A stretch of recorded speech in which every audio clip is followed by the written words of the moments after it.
ഭയങ്കര നന്മയുള്ള രക്ഷി. ഇത് ആ രക്ഷയുടെ തന്തയ്ക്ക് വിളിക്കുന്നുണ്ട്. ഞാൻ ആപ്പ് യൂസ് പിടിച്ച ആക്ച്വലി എനിക്ക് ഫിറ്റ് ആവുന്ന ഒരു മനുഷ്യനാണ്. ഞാൻ കള്ളു പിടിക്കില്ല. ചെറുതേ കണ്ടാ ഞാൻ തല ഇറങ്ങി വിളിക്കട്ടാന്നില്ല. ഞാൻ ഒന്ന് പോയേ ഗോകുലെ, നീ ഒന്ന് അഭിനയിച്ചതുകൊണ്ട് ഞാൻ പോയി. കുറെ കഴിഞ്ഞപ്പോ വിഷ്ണു എന്നെ വിളിച്ച് ചേട്ടാ ഒന്ന് വരുമോന്ന് ചോദിച്ചു. ഇവൻ ചെറുതേ കേട്ടാ തല ഇറങ്ങി വിടും. സത്യമായിരുന്നില്ല. എപ്പോഴും അയ്യപ്പനെ ശല്യം ചെയ്യാൻ പറ്റത്തില്ലല്ലോ. അപ്പൊ ഇത്തവണ നീ സുമതി ചേച്ചി ചേച്ചി എന്നൊക്കെ വിളിക്കാം. കൂടെ നിൽക്കണോ? ഇനിയും ചോദിക്കരുത് ഇത് എന്തുകൊണ്ടാണ് സുമതി വളമെന്ന് പേരിട്ടത്.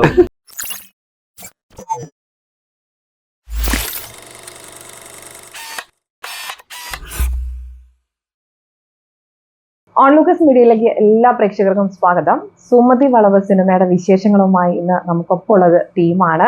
ഒരു ഭയങ്കര ടയേർഡാണ്. രാവിലെ മുതൽ തുടങ്ങിയ ഇന്റർവ്യൂ ആണ്. അപ്പൊ അഭിലാഷ് ചേട്ടാ പറയൂ, ടയേർഡ് ആയിരിക്കല്ല എന്നൊക്കെ പറഞ്ഞ് പവർ ആയിരിക്കാണ്.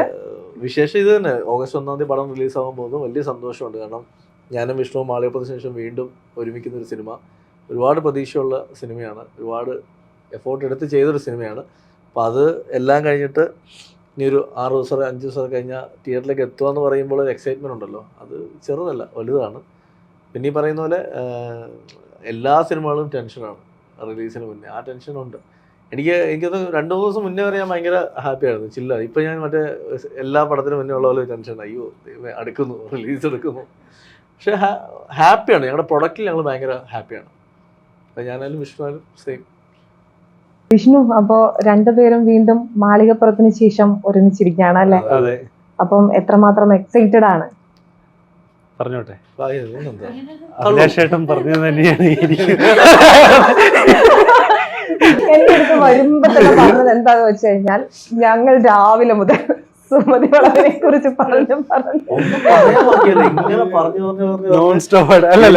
ഞാൻ വന്നപ്പോഴേ ഞാൻ പറഞ്ഞില്ലേ, അതായത് ഇനിയും ചോദിക്കരുത് ഇത് എന്തുകൊണ്ടാണ് സുമതി വളവെന്ന് പേരിട്ടത്.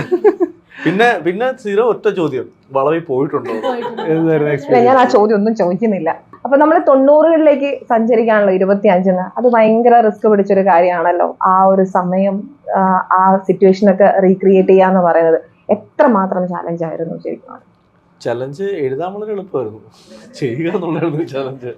അത് സെറ്റ് വർക്ക് ഒരു ഭയങ്കര ചലഞ്ച് തന്നെയായിരുന്നു. അത് നമുക്ക് അതുകൊണ്ടാണ് പാലക്കാട് പോയി ഉൾഗ്രാമങ്ങളിൽ പോയി ഷൂട്ട് ചെയ്യേണ്ടി വന്നത്. കാരണം 90കൾ എന്ന് പറയുമ്പോൾ ഡെവലപ്മെന്റ് ഇത്രത്തോളം ഇല്ലാത്തൊരു സമയം. ബിൽഡിങ്സിൽ പോലും അതിന്റെ വ്യത്യാസമുണ്ട്. പാലക്കാട് മാത്രമല്ല, പൊള്ളാച്ചി ബെവിനി മുകളിലുള്ള ഇവിടെ ഇലക്ട്രിക് ലൈനിൽ പോലും വ്യത്യാസമുണ്ട്. പല കളേഴ്സ്, അതായത് നമ്മൾ യൂസ് ചെയ്യുന്ന റെഗുലർ ആയിട്ട് യൂസ് ചെയ്യുന്ന സാധനങ്ങളുടെ കളറിൽ ഡിഫറൻസ് ഉണ്ട്. പിന്നെ നമ്മൾ തിയേറ്ററിൽ ഷൂട്ട് ചെയ്യുന്നത് ഭയങ്കര ചലഞ്ചാണ്. ഇന്നത്തെ എല്ലാ തിയേറ്ററും മോഡിഫൈ ചെയ്തിട്ട് മറ്റേ AC പരിപാടി കാര്യങ്ങളൊക്കെ. അതാണ് ഈ 2 തിയേറ്റർ എഴുതി വെച്ചു. എഴുതുമ്പോൾ അതാണ് നേരത്തെ പറഞ്ഞത്, എഴുതുമ്പോൾ ഭയങ്കര എളുപ്പമായിരുന്നു. അത് ചലഞ്ചായിരുന്നു അത്. പക്ഷെ കട്ടയ്ക്ക് ഞങ്ങളുടെ കൂടെ ഒരു ടീം ഉണ്ടായിരുന്നു, ആർട്ടിന്റെ ടീം. ഒരു അടിപൊളിയായിട്ട്. ആർട്ട് മാത്രമല്ല, ഇപ്പൊ കോസ്റ്റ്യൂം ആണെങ്കിലും നമ്മുടെ സുജിത്ത് ഏട്ടൻ. അപ്പൊ ആർട്ട് അജയേട്ടനാണെങ്കിൽ കോസ്റ്റ്യൂം സുജിത്ത് ഏട്ടൻ മനോഹരമായിട്ട് തന്നെ പഠിപ്പിച്ചു. പുള്ളി പറഞ്ഞു നമുക്ക് ഒന്നുപോലും പർച്ചേസ് ചെയ്യേണ്ട, എല്ലാം മെറ്റീരിയൽസ് മേടിച്ചിട്ട് ആ പഴയ സ്റ്റൈൽ സ്റ്റിച്ച് ചെയ്യാൻ. ഒരു കോമഡി ഉണ്ടായത് ഞാൻ പറയട്ടെ, എങ്ങും പറഞ്ഞിട്ടില്ല, നിങ്ങൾക്ക് മാത്രം എക്സ്ക്ലൂസീവായിട്ട് ഞാൻ തരികയാണ്. ഈ പഴയ കോസ്റ്റ്യൂംസ് തമിഴ്നാട്ടിൽ നിന്ന് എങ്ങാണ്ട് പോയിട്ടാണ് സുജിത്തേട്ടൻ കളക്ട് ചെയ്തുകൊണ്ട് വരുന്നത്. അപ്പോൾ പഴയ മോഡൽ ഓഫ് പാറ്റേൺസ് കാര്യങ്ങൾ പുള്ളി ഗൂഗിളിൽ നിന്ന് റെഫറൻസ് ഒക്കെ എടുത്തിട്ടാണ് പോകുന്നത്. അപ്പോൾ നമ്മുടെ പ്രൊഡ്യൂസർ മുരളി കുന്നുംപുറത്ത് ഇടുന്നൊരു ബ്രാൻഡ് ഉണ്ട്, ബർബറി എന്ന് പറഞ്ഞ ബ്രാൻഡാണ്. അതായത് ഒരു ഷർട്ടിന് വന്നിട്ട് ഏകദേശം 60,000 രൂപ വരും. അപ്പോൾ മുരളിച്ചേട്ടൻ കുറേ ഇടയ്ക്കൊക്കെ നമ്മുടെ ഷൂട്ടിംഗ് ലൊക്കേഷനിൽ ഇവർ പണി മര്യാദയ്ക്ക് എടുക്കുന്നുണ്ടോ എന്നൊക്കെ അറിയാനുള്ള കാർന്നൊരു കളിച്ചിങ്ങനെ വന്ന് മുണ്ടൊക്കെ വെച്ച് നോക്കുമ്പോൾ അവിടെ നിൽക്കുന്ന 3-4 ജൂനിയർ ആർട്ടിസ്റ്റുകൾ ഈ ബർബറി ഡിസൈൻ വേറെ സുഹിത്തേട്ടനോട് വിളിച്ചിട്ട്, എടാ നീ എന്റെ പഴയ ഷർട്ട് വല്ല എടുത്തിട്ടാണോ ചോദിച്ചു. അല്ല ഇതെല്ലാം സ്റ്റിച്ച് ഇതെത്രയെന്ന് ചോദിച്ചാൽ നോക്കുമ്പോ ആയിക്കൂടി പുള്ളിക്ക് 250 രൂപ കണ്ട ഒരു ഷർട്ട് ചെലവായിട്ടുള്ളൂ. ഞാൻ മാറ്റി വേറെ ഷർട്ടൊക്കെ ഇട്ടുണ്ട്. 90s മാത്രമല്ല, ഇതില് 60s നമ്മള് ഷൂട്ട് ചെയ്തിട്ടുണ്ട്. 1960s ഷൂട്ട് ചെയ്തിട്ടുണ്ട്. അപ്പൊ അതും ഒരു ചലഞ്ചായിരുന്നു. കാരണം വെച്ചാൽ ആ കാലഘട്ടം. പിന്നെ ഒരു സ്റ്റോറി ടെല്ലിംഗ് ടൈമിൽ അത് നമ്മളൊരു 2D ആനിമേഷനിലാണ്. ബ്രിട്ടീഷ് കാലഘട്ടം, അല്ലെ ബ്രിട്ടീഷുകാർ ഭരിച്ചിരുന്ന കാലഘട്ടത്തിലെ ഒരു ഇൻസിഡൻറ്റ് പറയുന്നുണ്ട്. അതിലും ഇപ്പോൾ അത് 2D ആനിമേഷൻ ആണെങ്കിൽ പോലും അതിന് കൃത്യമായ ഒരു റെഫറൻസ് കൊടുത്തിട്ടുണ്ടായിരുന്നു. അതിൻ്റെ കോസ്റ്റ്യൂം ഇതായിരിക്കണം, ഇങ്ങനെ ആയിരിക്കണം എന്നുണ്ട്. അപ്പോൾ 3 കാലഘട്ടമാണ് സിനിമയെ ശരിക്കും പറഞ്ഞു വരുന്നത്. ഇപ്പം ജസ്നയിലേക്ക് വരുവാണെങ്കിൽ നമ്മളിങ്ങനെ സോഷ്യൽ മീഡിയയിൽ ഇങ്ങനെ ഭയങ്കര ജില്ലായിട്ട് കാണുന്ന ജസ്നയ്ക്ക് എങ്ങനെയായിരുന്നു ഈ 90s വരുന്നത്? ഞാൻ ഈ പറഞ്ഞ മാതിരി 60s ക്യാരക്ടറാണ് ചെയ്തത്. അതൊന്നും കൂടെ അതിലെ വേഷവും നമ്മുടെ ആക്സസറീസും എല്ലാം ഭയങ്കര ഡിഫറെൻ്റ് ആയിരുന്നു. ഒരു ഇതില്ലാണ്ട് ടോട്ടലി വേറൊരാളാക്കി മാറ്റി. മൂന്നാമത്തെ ആള് ജിത്തു പയ്യന്നൂരെ പറ്റി പറയേണ്ട സമയമായിരിക്കുന്നു. അതായത് ഇവിടെ ഒരു അതെ നമുക്കൊരു ഏറ്റവും കൂടുതൽ മേക്കപ്പ് ഉപയോഗിച്ച ആളാണ്. അല്ല തമിഴ് character. ഒരു നമുക്കൊരു തമിഴ് character. അതെ നമുക്കൊരു ഡാർക്ക് ഷെയ്ഡാണ് ആ ക്യാരക്ടറിനുള്ളത്. അപ്പൊ അതിന് വേണ്ടിയിട്ട് ആള് കുറെ അതിന്റെ ഡബ് ചെയ്തതും ജസ്റ്റിനാണ്. തമിഴ് ഡയലോഗ്സ് എങ്ങനെ ഉണ്ടായിരുന്നു ഈ തമിഴ് ഡയലോഗ്സ് ഒക്കെ? അത് എൻ്റെ കൂടെ ഉണ്ടായിരുന്ന രണ്ടുപേരും തമിഴ് ബേസ്ഡ് ആണ്. അപ്പോൾ എൻ്റെ പേരായിട്ട് ചെയ്യുന്ന സന്ദീപ് ആണെങ്കിലും ജയറാം മാസ്റ്റർ, ഇവർ രണ്ടുപേരുമാണ് ഉണ്ടായിരുന്നത്. അപ്പോൾ അവർ പ്രോപ്പർ തമിഴാണ്. അപ്പം എനിക്ക് ചെയ്യണ സമയത്ത് അത്യാവശ്യം കുറച്ച് പേടിയുണ്ടായിരുന്നു. ഇവർ ഭയങ്കര ഫ്ലുവൻ്റ് ആയിട്ട് തമിഴ് സംസാരിക്കുന്ന ആൾക്കാരാണ്. എനിക്ക് ഈ സിനിമയൊക്കെ കണ്ടിട്ട് ഇങ്ങനെ സംസാരിക്കണത് സന്ദീപായിട്ട് മൂന്നാമത്തെ സിനിമയല്ലേ നമ്മുടെ കടാവറിൽ, സോറി അപ്പോൾ രണ്ടാമത്തെ സിനിമ. എന്റെ മനസ്സിൽ ഇവര് ഡബിങ്ങിന്റെ സമയത്ത് ഇനിയിപ്പോ പ്രോപ്പർ തമിഴ് ആക്സെന്റ് ഉള്ള ആരെങ്കിലും വെച്ചാൽ കുഴപ്പമൊന്നുമില്ല, എനിക്ക് അറിയാത്തോണ്ടായിരിക്കും എന്നൊക്കെ മനസ്സിൽ വെച്ചിട്ടുണ്ടായിരുന്നു. അപ്പൊ കുഴപ്പമില്ല, നമുക്കൊന്ന് നോക്കി നോക്കാം എന്ന് പറഞ്ഞിട്ട് വിളിച്ചതാ. അപ്പൊ അങ്ങനെ ചെയ്തപ്പോ ഓക്കെ ആണ് എന്ന് പറഞ്ഞാൽ അങ്ങനെ ഫുള്ള് ചെയ്തു. ആക്ച്വലി ഒരു പൈലറ്റ് ഡബ് പോലെയാണ് നമ്മൾ ചെയ്തത്. നമ്മൾ തമിഴ്നാട്ടിലൊരു ഡബ്ബിംഗ് സെഷൻ വെച്ചിട്ടുണ്ടായിരുന്നു. അപ്പോൾ അവിടെയും നമ്മളൊരു ആർട്ടിസ്റ്റിനെ ഹയർ ചെയ്യാനായിട്ടുള്ള പ്ലാൻ ഉണ്ടായിരുന്നു. അപ്പോൾ അവിടെ ഇവളുടെ വോയിസ് പൈലറ്റായിട്ട് വെച്ച് കേൾപ്പിച്ചപ്പോൾ തന്നെ അവിടുത്തെ സൗണ്ട് എഞ്ചിനീയർ പറഞ്ഞത് നന്നായിട്ട് തന്നെയാണ് ചെയ്തേക്കുന്നത്. അപ്പോൾ അഹങ്കാരമൊന്നുമില്ല. ഇപ്പൊ ചോദിക്കേ ലോകേഷ് സാർ ഉങ്ക പാക്കർ തമിഴ് ഡയലോഗ് പറയിപ്പിക്കായിരുന്നു അല്ലേ? ബിൽഡപ്പ് ഒക്കെ കൊടുത്ത് എവിടെ കൊണ്ട് വെച്ചതാ? സഞ്ജു അമ്പാടി ഉണ്ടായിരുന്നെങ്കിൽ പറഞ്ഞ എടുത്ത് താഴെ ഇടാൻ വേണ്ടി അല്ല പറഞ്ഞ കാര്യമായിട്ട് പറഞ്ഞു. അതുപോലെ ഡബ് ചെയ്ത് ഞാൻ ആക്ച്വലി വിഷ്ണുവിനോട് ആദ്യം പറഞ്ഞു തന്നു, വിഷ്ണു മാറ്റി ഡബ് ചെയ്യാം, കാരണം എന്താ വെച്ചാൽ ഒരു പ്രോപ്പർ തമിഴ് കിട്ടട്ടെന്ന് വെച്ചു. പക്ഷെ പിന്നെ ഡബിങ് സ്റ്റുഡിയോ കേട്ടപ്പോൾ ഞാനും പറഞ്ഞു വേണ്ട, അഭിലാഷ് ചേട്ടനും കൂടിയാണ് കൺഫർമേഷൻ തന്നെ പക്കായിട്ടാണ് അവള് പറഞ്ഞത് മാറ്റണ്ടാവുന്നത്. കാരണം ആക്ട് ചെയ്യുമ്പോൾ പറഞ്ഞ സ്ലാങ്ങോ ഡയലക്റ്റോ അല്ലായിരുന്നു അവള് ഡബ് ചെയ്തപ്പോ.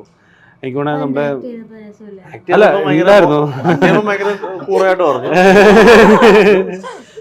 പക്ഷെ അന്നേരം ഒരു മലയാള ചവ ഉണ്ടായിരുന്നു. എനിക്ക് തോന്നുന്നത് പിന്നീട് എനിക്ക് പഠിച്ചിട്ടാണോ എനിക്കറിയില്ല. അതാ പുതിയത് ഉണ്ടാക്കി പറയുന്നത്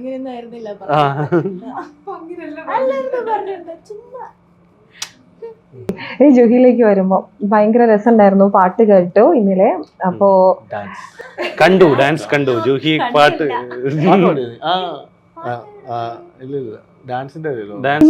ഇന്നലെ ഒരു സോങ് ഇറങ്ങിയിരുന്നല്ലോ, അതിലുണ്ടല്ലോ. അതിലുണ്ട്. ഓക്കെ, അപ്പം എങ്ങനെ ഉണ്ടായിരുന്നു ഈ 80കളിലേക്കും 90കളിലേക്കും ഒക്കെ എത്തുമ്പോ?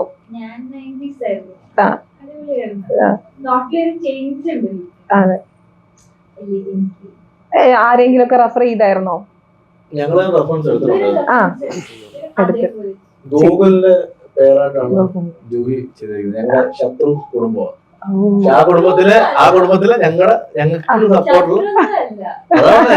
ആ കുടുംബത്തിൽ ഞങ്ങളോട് ഭർത്താവ് ക്യാരക്ടർ ഞങ്ങൾ ഇടയ്ക്കിടയ്ക്ക് പറയും പട്ടാളം വന്നില്ലെന്ന് ചോദിക്കും. പട്ടാളത്തിലാണ് ക്യാരക്ടർ. പട്ടാളം വന്നില്ലെങ്കിൽ പറയും നിങ്ങളല്ല സുഹൃത്തുക്കള്, ഞങ്ങളല്ല.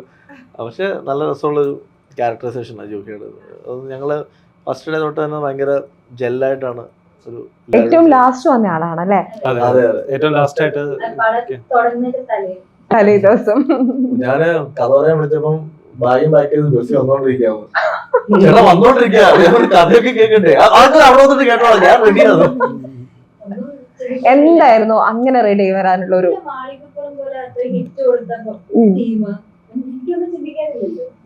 ജൂഹിയുടെ അമ്മയാണ്. ജൂഹിയുടെ അമ്മയുടെ ജൂഹി കഥ പൊന്നു ഞങ്ങൾ കുറെ ഇരുന്ന് കരഞ്ഞ പടമാണ് മളിയപ്പുറം. നിങ്ങൾ വിളിക്കുമ്പോൾ ഞങ്ങൾ വരാതിരിക്കണം. അപ്പൊ എല്ലാവരും പകുതി പേര് ഇപ്പം ഇതിനെ പല ആർട്ടിസ്റ്റുകളും കഥ കേട്ടിട്ടില്ല.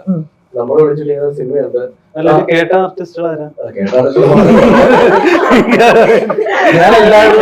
എല്ലാരും പരാതി ഇഷ്ടേട്ടാ ഇതെങ്കിലും പറ. അതായത് ഡബിന്റെ സമയത്ത് ഇതിന്റെ കഥ എന്താ? ഞാൻ എല്ലാവരും ക്യാരക്ടർ പറയും. അത് ഒരു ഔട്ട്ലൈൻ പറയണ്ട, ഇതാണ് ക്യാരക്ടർ എന്ന് പറയും. എന്നിട്ട് പറയും ചേട്ടാ കഥ ഞാൻ ഫേക്കായിട്ട് കഥ പറഞ്ഞു കൊടുക്കും. ഇതോട് ഒരു ബന്ധമില്ലാത്ത വേറെ സ്റ്റോറി പറഞ്ഞു കൊടുക്കും. അപ്പൊ ഞാൻ പറഞ്ഞു കൊടുക്കും ഈ കഥയില് നിങ്ങളാണ് അവസാനം സുമതി എന്ന് പറഞ്ഞു. ഇതിലെല്ലാരും ഇത് ഷൂട്ട് ചെയ്തപ്പോ എന്നെ കാണുന്നില്ലല്ലോ. ആക്ച്വലി ഇതിന്റെ ക്ലൈമാക്സ് വളരെ കുറച്ച് പേർക്ക് അറിയത്തുള്ളൂ. ഫസ്റ്റ് ഓഫ് ഓൾ ഞങ്ങൾ വളരെ വിഷ്ണു ഞങ്ങൾ കുറച്ച് പേർക്കാണ് ഇതിന്റെ ഒരു ഫൈനൽ ഔട്ട് അറിയാവുന്നത്. അല്ല അങ്ങനെ ഭയങ്കര ബ്രെയിനിയൊക്കെ അങ്ങനെയല്ല, ഈ സിനിമയുടെ ഒരു ഔട്ട് എന്താന്നുള്ളത് ഞങ്ങൾക്ക് അറിയത്തുള്ളൂ. ഇതിൽ പലർക്കും അവരുടെ ക്യാരക്ടറാണ് ഡീറ്റെയിൽ ആയിട്ട് അറിയുന്നത്. അപ്പൊ ഷോർട്ട് സമയത്താണ് നമ്മൾ പറയുന്നത് ഇതിന് മറ്റേ സീനിന്റെ കണ്ടിന്യൂറ്റി ഇതാണ് വരുന്നത്, ഇത് ഇങ്ങനെ ചെയ്യണമെന്ന് പറയുമ്പോൾ അവർ അല്ല അതിന് വ്യക്തമായിട്ടുള്ള ഒരു പ്ലാൻ എന്താന്ന് വെച്ചാൽ വാട്ട്സ് ഗോയിങ് ടു ഹാപ്പൻ ഈ ക്യാരക്ടറിന് ഇൻ ഫ്യൂച്ചർ എന്ന് ഒരു ആക്ടറും അറിയണ്ടെന്നുള്ളൊരു നിർബന്ധം നമുക്കുണ്ടായിരുന്നു.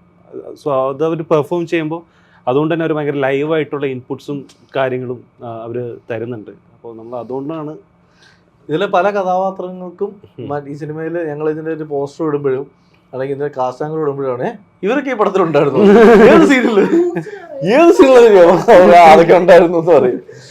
ജസ്നിയ ഏത് എന്റെ പറഞ്ഞിട്ടുണ്ട്, ജസ്നിയ ഏത് സീനിലെന്നോ നമ്മള് അത് വേറെ കാലഘട്ടം, അതൊക്കെ അത് അറിയില്ല, ആ ഒരു വർഷം അറിയില്ല. ആദ്യത്തെ ഒരു 10 മിനിറ്റ് സിനിമ 15 മിനിറ്റ് സിനിമ വേറെ കാലഘട്ടം, അപ്പൊ അതാർക്കും അറിയില്ല.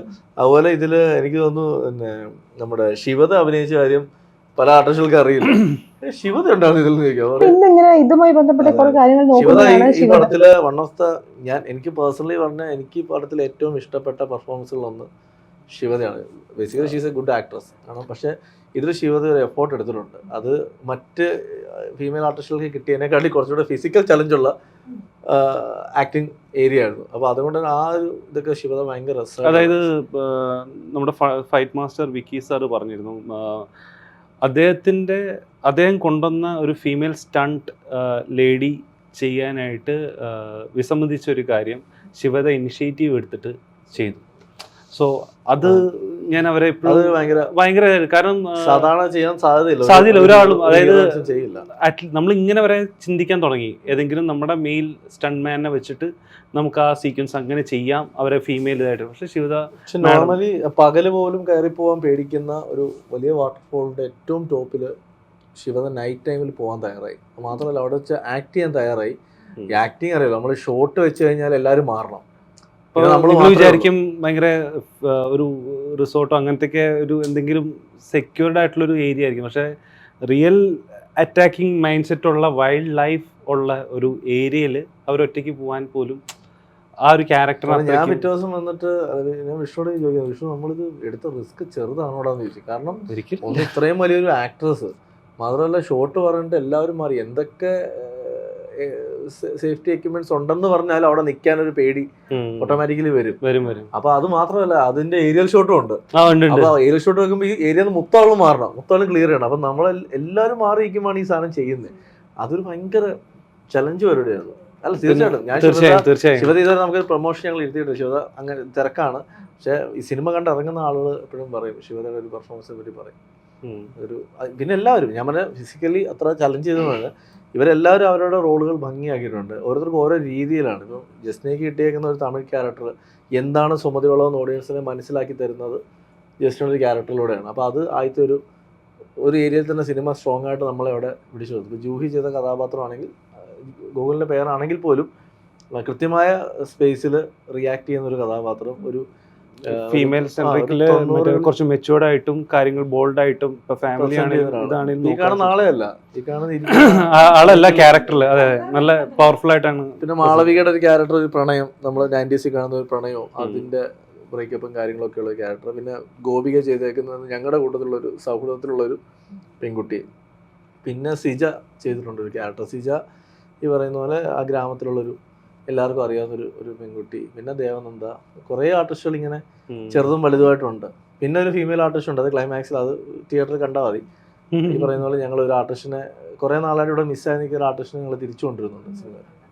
ഓക്കെ, അപ്പൊ നമ്മളിപ്പം ഇത്തരം സിനിമകൾ വരുമ്പോൾ സുമതി വളവ് എന്ന് പറയുമ്പോൾ നേരത്തെ നമ്മൾ തുടങ്ങുന്നതിന് മുമ്പൊക്കെ സംസാരിച്ച പോലെ ഒരു പേടിയാണല്ലോ എപ്പോഴും ആ സ്ഥലത്തെ കുറിച്ചൊക്കെ സംസാരിക്കുമ്പോൾ. ഈ കഥ എഴുതുമ്പോഴോ അല്ലെങ്കിൽ ഈ ഷൂട്ടിന്റെ സമയത്തോ അങ്ങനത്തെ എന്തെങ്കിലും ഒരു നെഗറ്റീവ് എനർജിയോ അങ്ങനത്തെ എന്തെങ്കിലും എക്സ്പീരിയൻസ്? ഇല്ല, ഈ സുമതി വളവിൽ എനിക്ക് അങ്ങനെ ഞാൻ ഫേസ് ചെയ്തിട്ടില്ല. പക്ഷെ ഞാൻ ആനന്ദ് ശ്രീബാൽ എഴുതുമ്പോൾ എനിക്കറിയില്ല, ആ സമയത്ത് എനിക്ക് എന്തോ ഒരു നെഗറ്റീവ് എന്നല്ലേ അതിനെ പറയുന്നത്, സംതിങ്. ആ കഥ അറിയാമല്ലോ, ആനന്ദ് ശ്രീബാലയുടെ കഥ എന്ന് പറയുന്നത് ഒരു റിയൽ സ്റ്റോറിയാണ്, ഒരു നമുക്കറിയാവുന്ന ഒരു പെൺകുട്ടിയുടെ കഥയാണ്. എവിടേക്കോ ആ കഥ എഴുതുന്ന സമയത്ത് ആ പെൺകുട്ടിയുടെ ഒരു സാന്നിധ്യം എനിക്ക് ഫീൽ ചെയ്തിട്ടുണ്ട് പലപ്പോഴും. അത് മേ ബി എൻ്റെ മനസ്സിൻ്റെ ആവാം, ഞാൻ എപ്പോഴും ചിന്തിച്ചടക്കുന്നത് ഇത് തന്നെയാണല്ലോ, അപ്പോൾ അതിൻ്റെ ആവാം. പക്ഷേ എവിടേക്കോ ആ സിനിമ ഷൂട്ടിംഗ് സമയത്തും എല്ലാവരും നിമിത്തം പോലെ ഇങ്ങനെ ഒത്തു വന്നിട്ടുണ്ട് പലപ്പോഴും. അപ്പം പലപ്പോഴും ഞാൻ ആ കുട്ടിയുടെ പേരൻസിനോട് പറഞ്ഞിട്ടുണ്ട്, എപ്പോഴൊക്കെയോ എന്നെ എഴുതാൻ ഡ്രൈവ് ചെയ്ത ഒരു എനർജി ഒരു പക്ഷേ മകളാവാം എന്ന് ഞാൻ അവരോട് പറഞ്ഞിട്ടുണ്ട്. ഒരു പക്ഷേ ആവാം എന്ന് ഞാൻ ഇപ്പോഴും വിശ്വസിക്കണം. പക്ഷേ സുമതി എഴുതുമ്പോൾ അങ്ങനത്തെ ഒന്നുമില്ല. എനിക്ക് ഭയങ്കര ക്രേസായിരുന്നു സുമതിയോളം എഴുതുക. കാരണം നമ്മൾ പണ്ട് തൊട്ടേ കേട്ടിട്ടുള്ള ഒരു യക്ഷി, ഞാൻ ഒരു സത്യം കൺസീവ് ചെയ്തേക്കുന്നത് ഭയങ്കര നന്മയുള്ള രക്ഷി, അതായത് അങ്ങനത്തെ ഒരു ക്യാരക്ടറൈസേഷനാണ്. അപ്പോൾ ഇത് ആ യക്ഷിയുടെ തന്തയ്ക്കോ വിളിക്കുന്നുണ്ട്, യക്ഷിയുടെ തന്തയ്ക്കോ വിളിക്കുന്ന സീനൊക്കെ ഉണ്ട് കള്ളു കുടിച്ചിട്ട്. അല്ല, പുള്ളിയെ കൺസീവ് ചെയ്യേണ്ട കാര്യം പറയുമ്പോഴേ ഞാൻ ഓർക്കാം, സുമതി വളരെ ചെന്നിട്ട് മറ്റേ സുമതിനോട് അതെ ഞാൻ ആ കഥ അങ്ങ് എടുക്കുകയാണ്. രാത്രി 12 മണിക്ക് എല്ലാവരും അവിടെ പോയി ആവേശത്തോടെ ചെന്നു. ഞാൻ അവിടെ ചെന്നിട്ട് മറ്റേതാ, ചേച്ചി ഞാൻ ചേച്ചിയുടെ പടം ചെയ്യാൻ പോവാ, ചേച്ചി ഇത് കൂടെ വയ്ക്കണം. ഞാൻ ഇവിടെ ശബരിമല പോയിട്ട് അയ്യപ്പനോട് ഞാൻ അയ്യപ്പ ഞാനൊരു പടം ചെയ്യാൻ പോവാ, കാര്യം കൂടെ നിന്നോണം, അയ്യപ്പന്റെ പടമാണ്, മാളിയപ്പുറമാണ്, എല്ലാം കൂടെ. അപ്പം നമ്മൾ സഹായിച്ചു. അപ്പൊ എപ്പോഴും അയ്യപ്പനെ ശല്യം ചെയ്യാൻ പറ്റത്തില്ലല്ലോ. അപ്പൊ ഇത്തവണ ഞാൻ പറഞ്ഞു സുമതി ചേച്ചി ചേച്ചി എന്നൊക്കെ വിളിക്കാം, കൂടെ നിൽക്കണം. ഞാൻ മറ്റേ ടീച്ചറിലുണ്ടല്ലോ, ഇവൻ ചെന്നിട്ട് അർജുൻ ചെന്നിട്ട് എടി സുമതി എന്ന് വിളിക്കാം. അപ്പൊ ഞാൻ എല്ലാം അർജുന് ഒന്ന് മാപ്പ് പറഞ്ഞേക്ക്, സഹായിക്കാനുള്ളതാ. അർജുൻ മാപ്പും പറഞ്ഞ് ഏത്തൂട്ടിട്ട് അല്ല അതെ പറഞ്ഞല്ലേ, ഇപ്പൊ ചില കഥകൾ എഴുതുമ്പോൾ ചില കഥാപാത്രം എഴുതുമ്പോൾ നമുക്ക് അതിനോട് ഭയങ്കര ഇഷ്ടം തോന്നും. എനിക്ക് ഭയങ്കര ഇഷ്ടമുള്ള കഥാപാത്രമാണ് സുമതി. അത് അതിന്റെ രൂപത്തിലോ അതിനും കൊണ്ടൊന്നും അല്ല, ഇഷ്ടമാണ് ആ കഥാപാത്രത്തോട്. എനിക്ക് ഇത് വലിയൊരു വിജയമായ ആഗ്രഹമാണ് എൻ്റെ പ്രീക്വൽ ചെയ്യണമെന്ന്. ഹൂ ഈസ് സുമതി എന്ന് പറയുന്ന അതിൻ്റെ ഒരു കഥ ചെയ്യണമെന്ന് ഒരു ആഗ്രഹമുണ്ട്. അത് ഞാൻ വിഷ്ണുവോട് പറയുകയും ചെയ്തു. നമ്മൾ അതിൻ്റെ ഒരു ലീഡ് ആക്ച്വലി ഇതിൻ്റെ ക്ലൈമാക്സ് എടുക്കണമെന്ന് ആലോചിച്ചത്, പക്ഷേ ആ സമയത്ത് അതെടുക്കാൻ പറ്റാതെ പോയി. പക്ഷേ ഇപ്പം എനിക്ക് തോന്നുന്നു ഇത് വിജയിക്കുകയാണെങ്കിൽ പക്ഷേ അത് ഞങ്ങൾ ഇൻ ഫ്യൂച്ചർ ചെയ്യും. ടൈം ട്രാവൽ പോലെ ഇതിലെ എല്ലാ കഥാപാത്രങ്ങളും എടുത്ത് അവിടെയും കൊണ്ടിടും ആ കാലഘട്ടത്തിൽ. സംഭവിക്കട്ടെ. അതെ, അത് മാത്രമല്ലല്ലോ, ഇതിനകത്ത് നല്ലൊരു കഥാപാത്രം ചെയ്തിട്ടുണ്ട്. സൈജു ചേട്ടനാണ് അഭിനയത്തിനുള്ള ഒരു മോട്ടിവേഷൻ എന്നൊക്കെ കേട്ടിട്ടുണ്ട്. സൈജു ചേട്ടൻ മാളിപ്പുറം സമയത്ത് സപ്പോർട്ട് ചെയ്തിട്ടുണ്ട്. അപ്പം എൻ്റെ അടുത്ത് ഇങ്ങനെ പറയും, അഭിലാഷ് അഭിനയിക്കാൻ ട്രൈ ചെയ്യുക, കാരണം വെച്ചാൽ നല്ലതാണ്, നിങ്ങൾ എഴുത്തുകൊണ്ട് ഞാൻ ഡയറക്റ്റ് ചെയ്യാൻ പോകുന്ന പുള്ളി, അപ്പോൾ അഭിനയം കൂടെ ട്രൈ ചെയ്യണമെന്ന് പറഞ്ഞിട്ട് ഇങ്ങനെ മോട്ടിവേറ്റ്. പിന്നെ ഇവനാണ് ഏറ്റവും കൂടുതൽ. അപ്പോൾ എനിക്ക് ഈ കഥാപാത്രം ചെയ്യണമെങ്കിൽ തന്നെ ഞാൻ ഡയറക്ടറുടെ പെർമിഷൻ വേണം. അത് അല്ലെങ്കിൽ അവൻ പറയും ചേട്ടാ വേണ്ട, അത് വേറെ ആളോട് ചെയ്യിക്കാന്ന് പറഞ്ഞാൽ എനിക്കത് ഞാൻ ചെയ്യില്ല. പിന്നെ അവനൊരിക്കൽ പോലും അത് നോ പറഞ്ഞിട്ടില്ല. ആകെ ഞാൻ ചെയ്തടാ മറ്റേ ചെറിയ ക്യാരക്ടറല്ലടാ, മറ്റേ അർജുൻ്റെ അച്ഛൻ്റെ കൂടെ ഉള്ള ആ ചേട്ടാ, അത് അപ്പൊ എന്നോട് ചോദിക്കും ചേട്ടാ ആരെ കാസ്റ്റ് ചെയ്യും, അത് ആരെങ്കിലും നോക്കാം, അത് വലിയ ഇമ്പോർട്ടൻസ് ഒന്നുമില്ല. അതായത് നമ്മൾ കാസ്റ്റിംഗ് ടീം എല്ലാം ഫില്ല് ചെയ്ത് കഴിഞ്ഞു. നമ്മൾ ഓഡീഷനിൽ ഒരുപാട് നല്ല ആൾക്കാരൊക്കെ എടുത്തു. അപ്പൊ ഈ ഒരു സെഷൻ മാത്രം ഫില്ല്. അപ്പൊ ഞാൻ നോക്കിയടാ ഓഡീഷനിൽ കുറച്ച് നല്ല പിള്ളേരുണ്ടായിരുന്നല്ലോ, കുറച്ചുകൂടി മെച്ചൂർഡ് ആയിട്ടുള്ള കാര്യം നമുക്ക് അങ്ങനെ നോക്കാം. അഭിലാഷ് ചേട്ടൻ എടാ അങ്ങനെ എടാ അത് ചെറിയ റോളല്ലേടാ, എന്തിനാണ് അത് അവരെ ഇൻസൾട്ട് ചെയ്യണം. ശരിയാണ്, ആ ഓക്കെ കുഴപ്പമില്ല. ഇവരെ ചേട്ടാ മറ്റേ ഗിരി പിന്നെ നീ ഒന്ന് പോയ അത് വലിയ കാര്യം. ഇവിടെ 100 ടെൻഷൻ ഉണ്ട്. അപ്പോഴാണ് അപ്പൊ എന്റെ കൂടെയുള്ള പിള്ളേരുണ്ട് ഈ എന്റെ സ്ക്രിപ്റ്റ് ടീം. അപ്പൊ അവരിങ്ങനെ പോകുമ്പോ ഇവൻ ചോദിക്കും മറ്റേ ആരതി മറ്റേ ഗിരി അഭിലാഷേട്ടൻ പറഞ്ഞു അത് വേറെ ആരുടെ പേര് പറഞ്ഞു. ഇവർക്കറിയാം, പിടിച്ചു കൊടുത്ത് ചോദിച്ചു വിഷ്ണു ചേട്ടാ ഗിരി ആരാ ചെയ്യുന്നത്. അപ്പൊ ഞാൻ പറഞ്ഞു ഗിരിയടാ അത് ചെറിയ ക്യാരക്ടർ അല്ലടാ, അത് ലൊക്കേഷൻ ഫുൾ ടൈം ഞാനില്ലേ, ഞാൻ ചെയ്യണം. അപ്പൊ അവൻ എന്നാ ശരി ചേട്ടൻ ചെയ്തോളാൻ പറഞ്ഞു. ഞാൻ അപ്പൊ തന്നെ ചാർട്ടിന് അസോസിയേറ്റ് പറഞ്ഞു, എടാ ഗിരി എന്നുള്ള ക്യാരക്ടർ വരുന്ന സീക്വൻസ് ഉണ്ട്, നീ ഇപ്പൊ ഒരു ദിവസം ഇട്ടിട്ടുണ്ടെങ്കിൽ നീ 2 ദിവസം ഇട്, എന്തായാലും നമുക്ക് കുറച്ച് എക്സ്ട്രാ ഡേയ്സ് വേണ്ടി വരും. എനിക്ക് ഉറപ്പായിരുന്നു ഒരു ഇംപ്രവൈസേഷന്റെ സൈഡ് പോകുന്നുള്ളത്. ഞാൻ ലാസ്റ്റ് ഒരു അസോസിയേറ്റ് വിളിച്ചിട്ട് ഡേറ്റ് തരുമല്ലോ, അർജുൻ 55 ദിവസം, ബാലു 52 ദിവസം, പിന്നെ അഭിലാഷ് ചേട്ടാ എന്താ നിങ്ങൾ ഫുൾ ടൈം വേണം കേട്ടോ ലൊക്കേഷനിൽ. ഞാൻ പറഞ്ഞു ഞാൻ ഇവിടെ തന്നെ ഉണ്ടെന്ന് പറയും. അല്ല അങ്ങനെ അനാവശ്യമായി എഴുതി കയറ്റിയേക്കുന്നില്ല, ക്യാരക്ടർ പിന്നെ ഡെവലപ്പ് ചെയ്തു. അല്ല പക്ഷേ ആ ഒരു ക്യാരക്ടറിന് നമ്മൾ ആക്ച്വലി നിസ്സാരമായിട്ട് തള്ളിക്കളഞ്ഞ ഒരു ക്യാരക്ടറാണ്. പിന്നെ അത് അഭിലാഷേട്ടൻ്റെ പെർഫോമൻസിൽ കുറച്ചുകൂടി നല്ല പ്രോമിനന്റ് ആയിട്ടും നല്ല മനോഹരമായിട്ടുള്ള. അല്ല ഞാൻ പറയായിരുന്നു, ഞാൻ ഇതിക്കുള്ളൊക്കെ എന്ത് കേൾക്കാനല്ല, അവൻ പടത്തിന്റെ ഡയറക്ടറാണ്, അവനത് പറയുന്ന എനിക്ക് സന്തോഷമാണ്. നാളെ പ്രേക്ഷകർ കണ്ടിട്ട് അവർ മോശം പറയായിരിക്കും, അവനത് പറയണ എനിക്ക് ഭയങ്കര സന്തോഷമാണ്. അവൻ തരുന്നൊരു എനിക്കറിയാം, വെറുതെ പറയില്ല.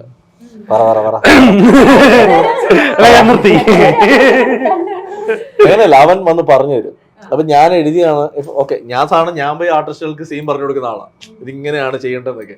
ഞാൻ ചെയ്ത സമയത്ത് ഞാൻ ചെയ്ത് വിഷ്ണു ഷോർട്ട് ടൈം എൻ്റെ അടുത്ത് പറയും ചേട്ടാ അതെ ഓക്കെയാണ്, നിങ്ങളുടെ തലകുലുക്കും മുണ്ടുപടക്കി കുത്തലും ഒന്ന് കുറച്ചോളാൻ പറയും. അപ്പൊ ഞാൻ എപ്പോഴും അതായത് മാളിയപ്പുറത്ത് ഞാൻ ഫുൾ ടൈം മുണ്ടുപടക്കി കുത്തുമായിരുന്നു, ഇത് ഞാൻ വളരെ കുറച്ചു.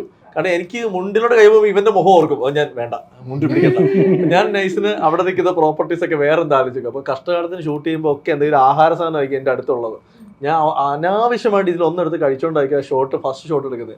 പിന്നെ തുടങ്ങും ഇതിന്റെ വൈഡ് സൈഡ് എന്ന് പറഞ്ഞിട്ട് എല്ലാ ഷോട്ടിലും ഇത് കണ്ടിന്യൂ ചെയ്യാം. അങ്ങനെ ഷാപ്പിൽ ഷൂട്ട് അല്ല, അതാണ് നമ്മളൊരു റിയൽ ഷാപ്പില് നമ്മള് ഈ ചാരായ ഷാപ്പിന്റെ സെറ്റപ്പ് ചെയ്തിട്ട് നമ്മളൊരു ഷൂട്ട് ഉണ്ടായിരുന്നു. അപ്പൊ അന്നേരം നമ്മള് മാക്സിമം ഒരു ചാരായ ഷാപ്പിന്റെ പഴയ സിനിമകൾ കണ്ട വൈബും കാര്യങ്ങളും പിടിക്കാനും. അപ്പൊ ഈ മീറ്റ് എല്ലാം കഴിക്കുന്ന രീതിയിൽ അപ്പോൾ അഭിലാഷൻ കുറച്ച് ലൈവായിട്ട് മീറ്റ് കഴിക്കുന്നു. ആദ്യത്തെ ഷോട്ട് തന്നെ 2 പ്ലേറ്റ് തീർക്കുന്നു, മുട്ട കുതിർന്നു. ഞാൻ പറഞ്ഞു കഴിക്കട്ടെ. പിന്നെ കുറെ ആക്സസിൽ ഷോട്ട്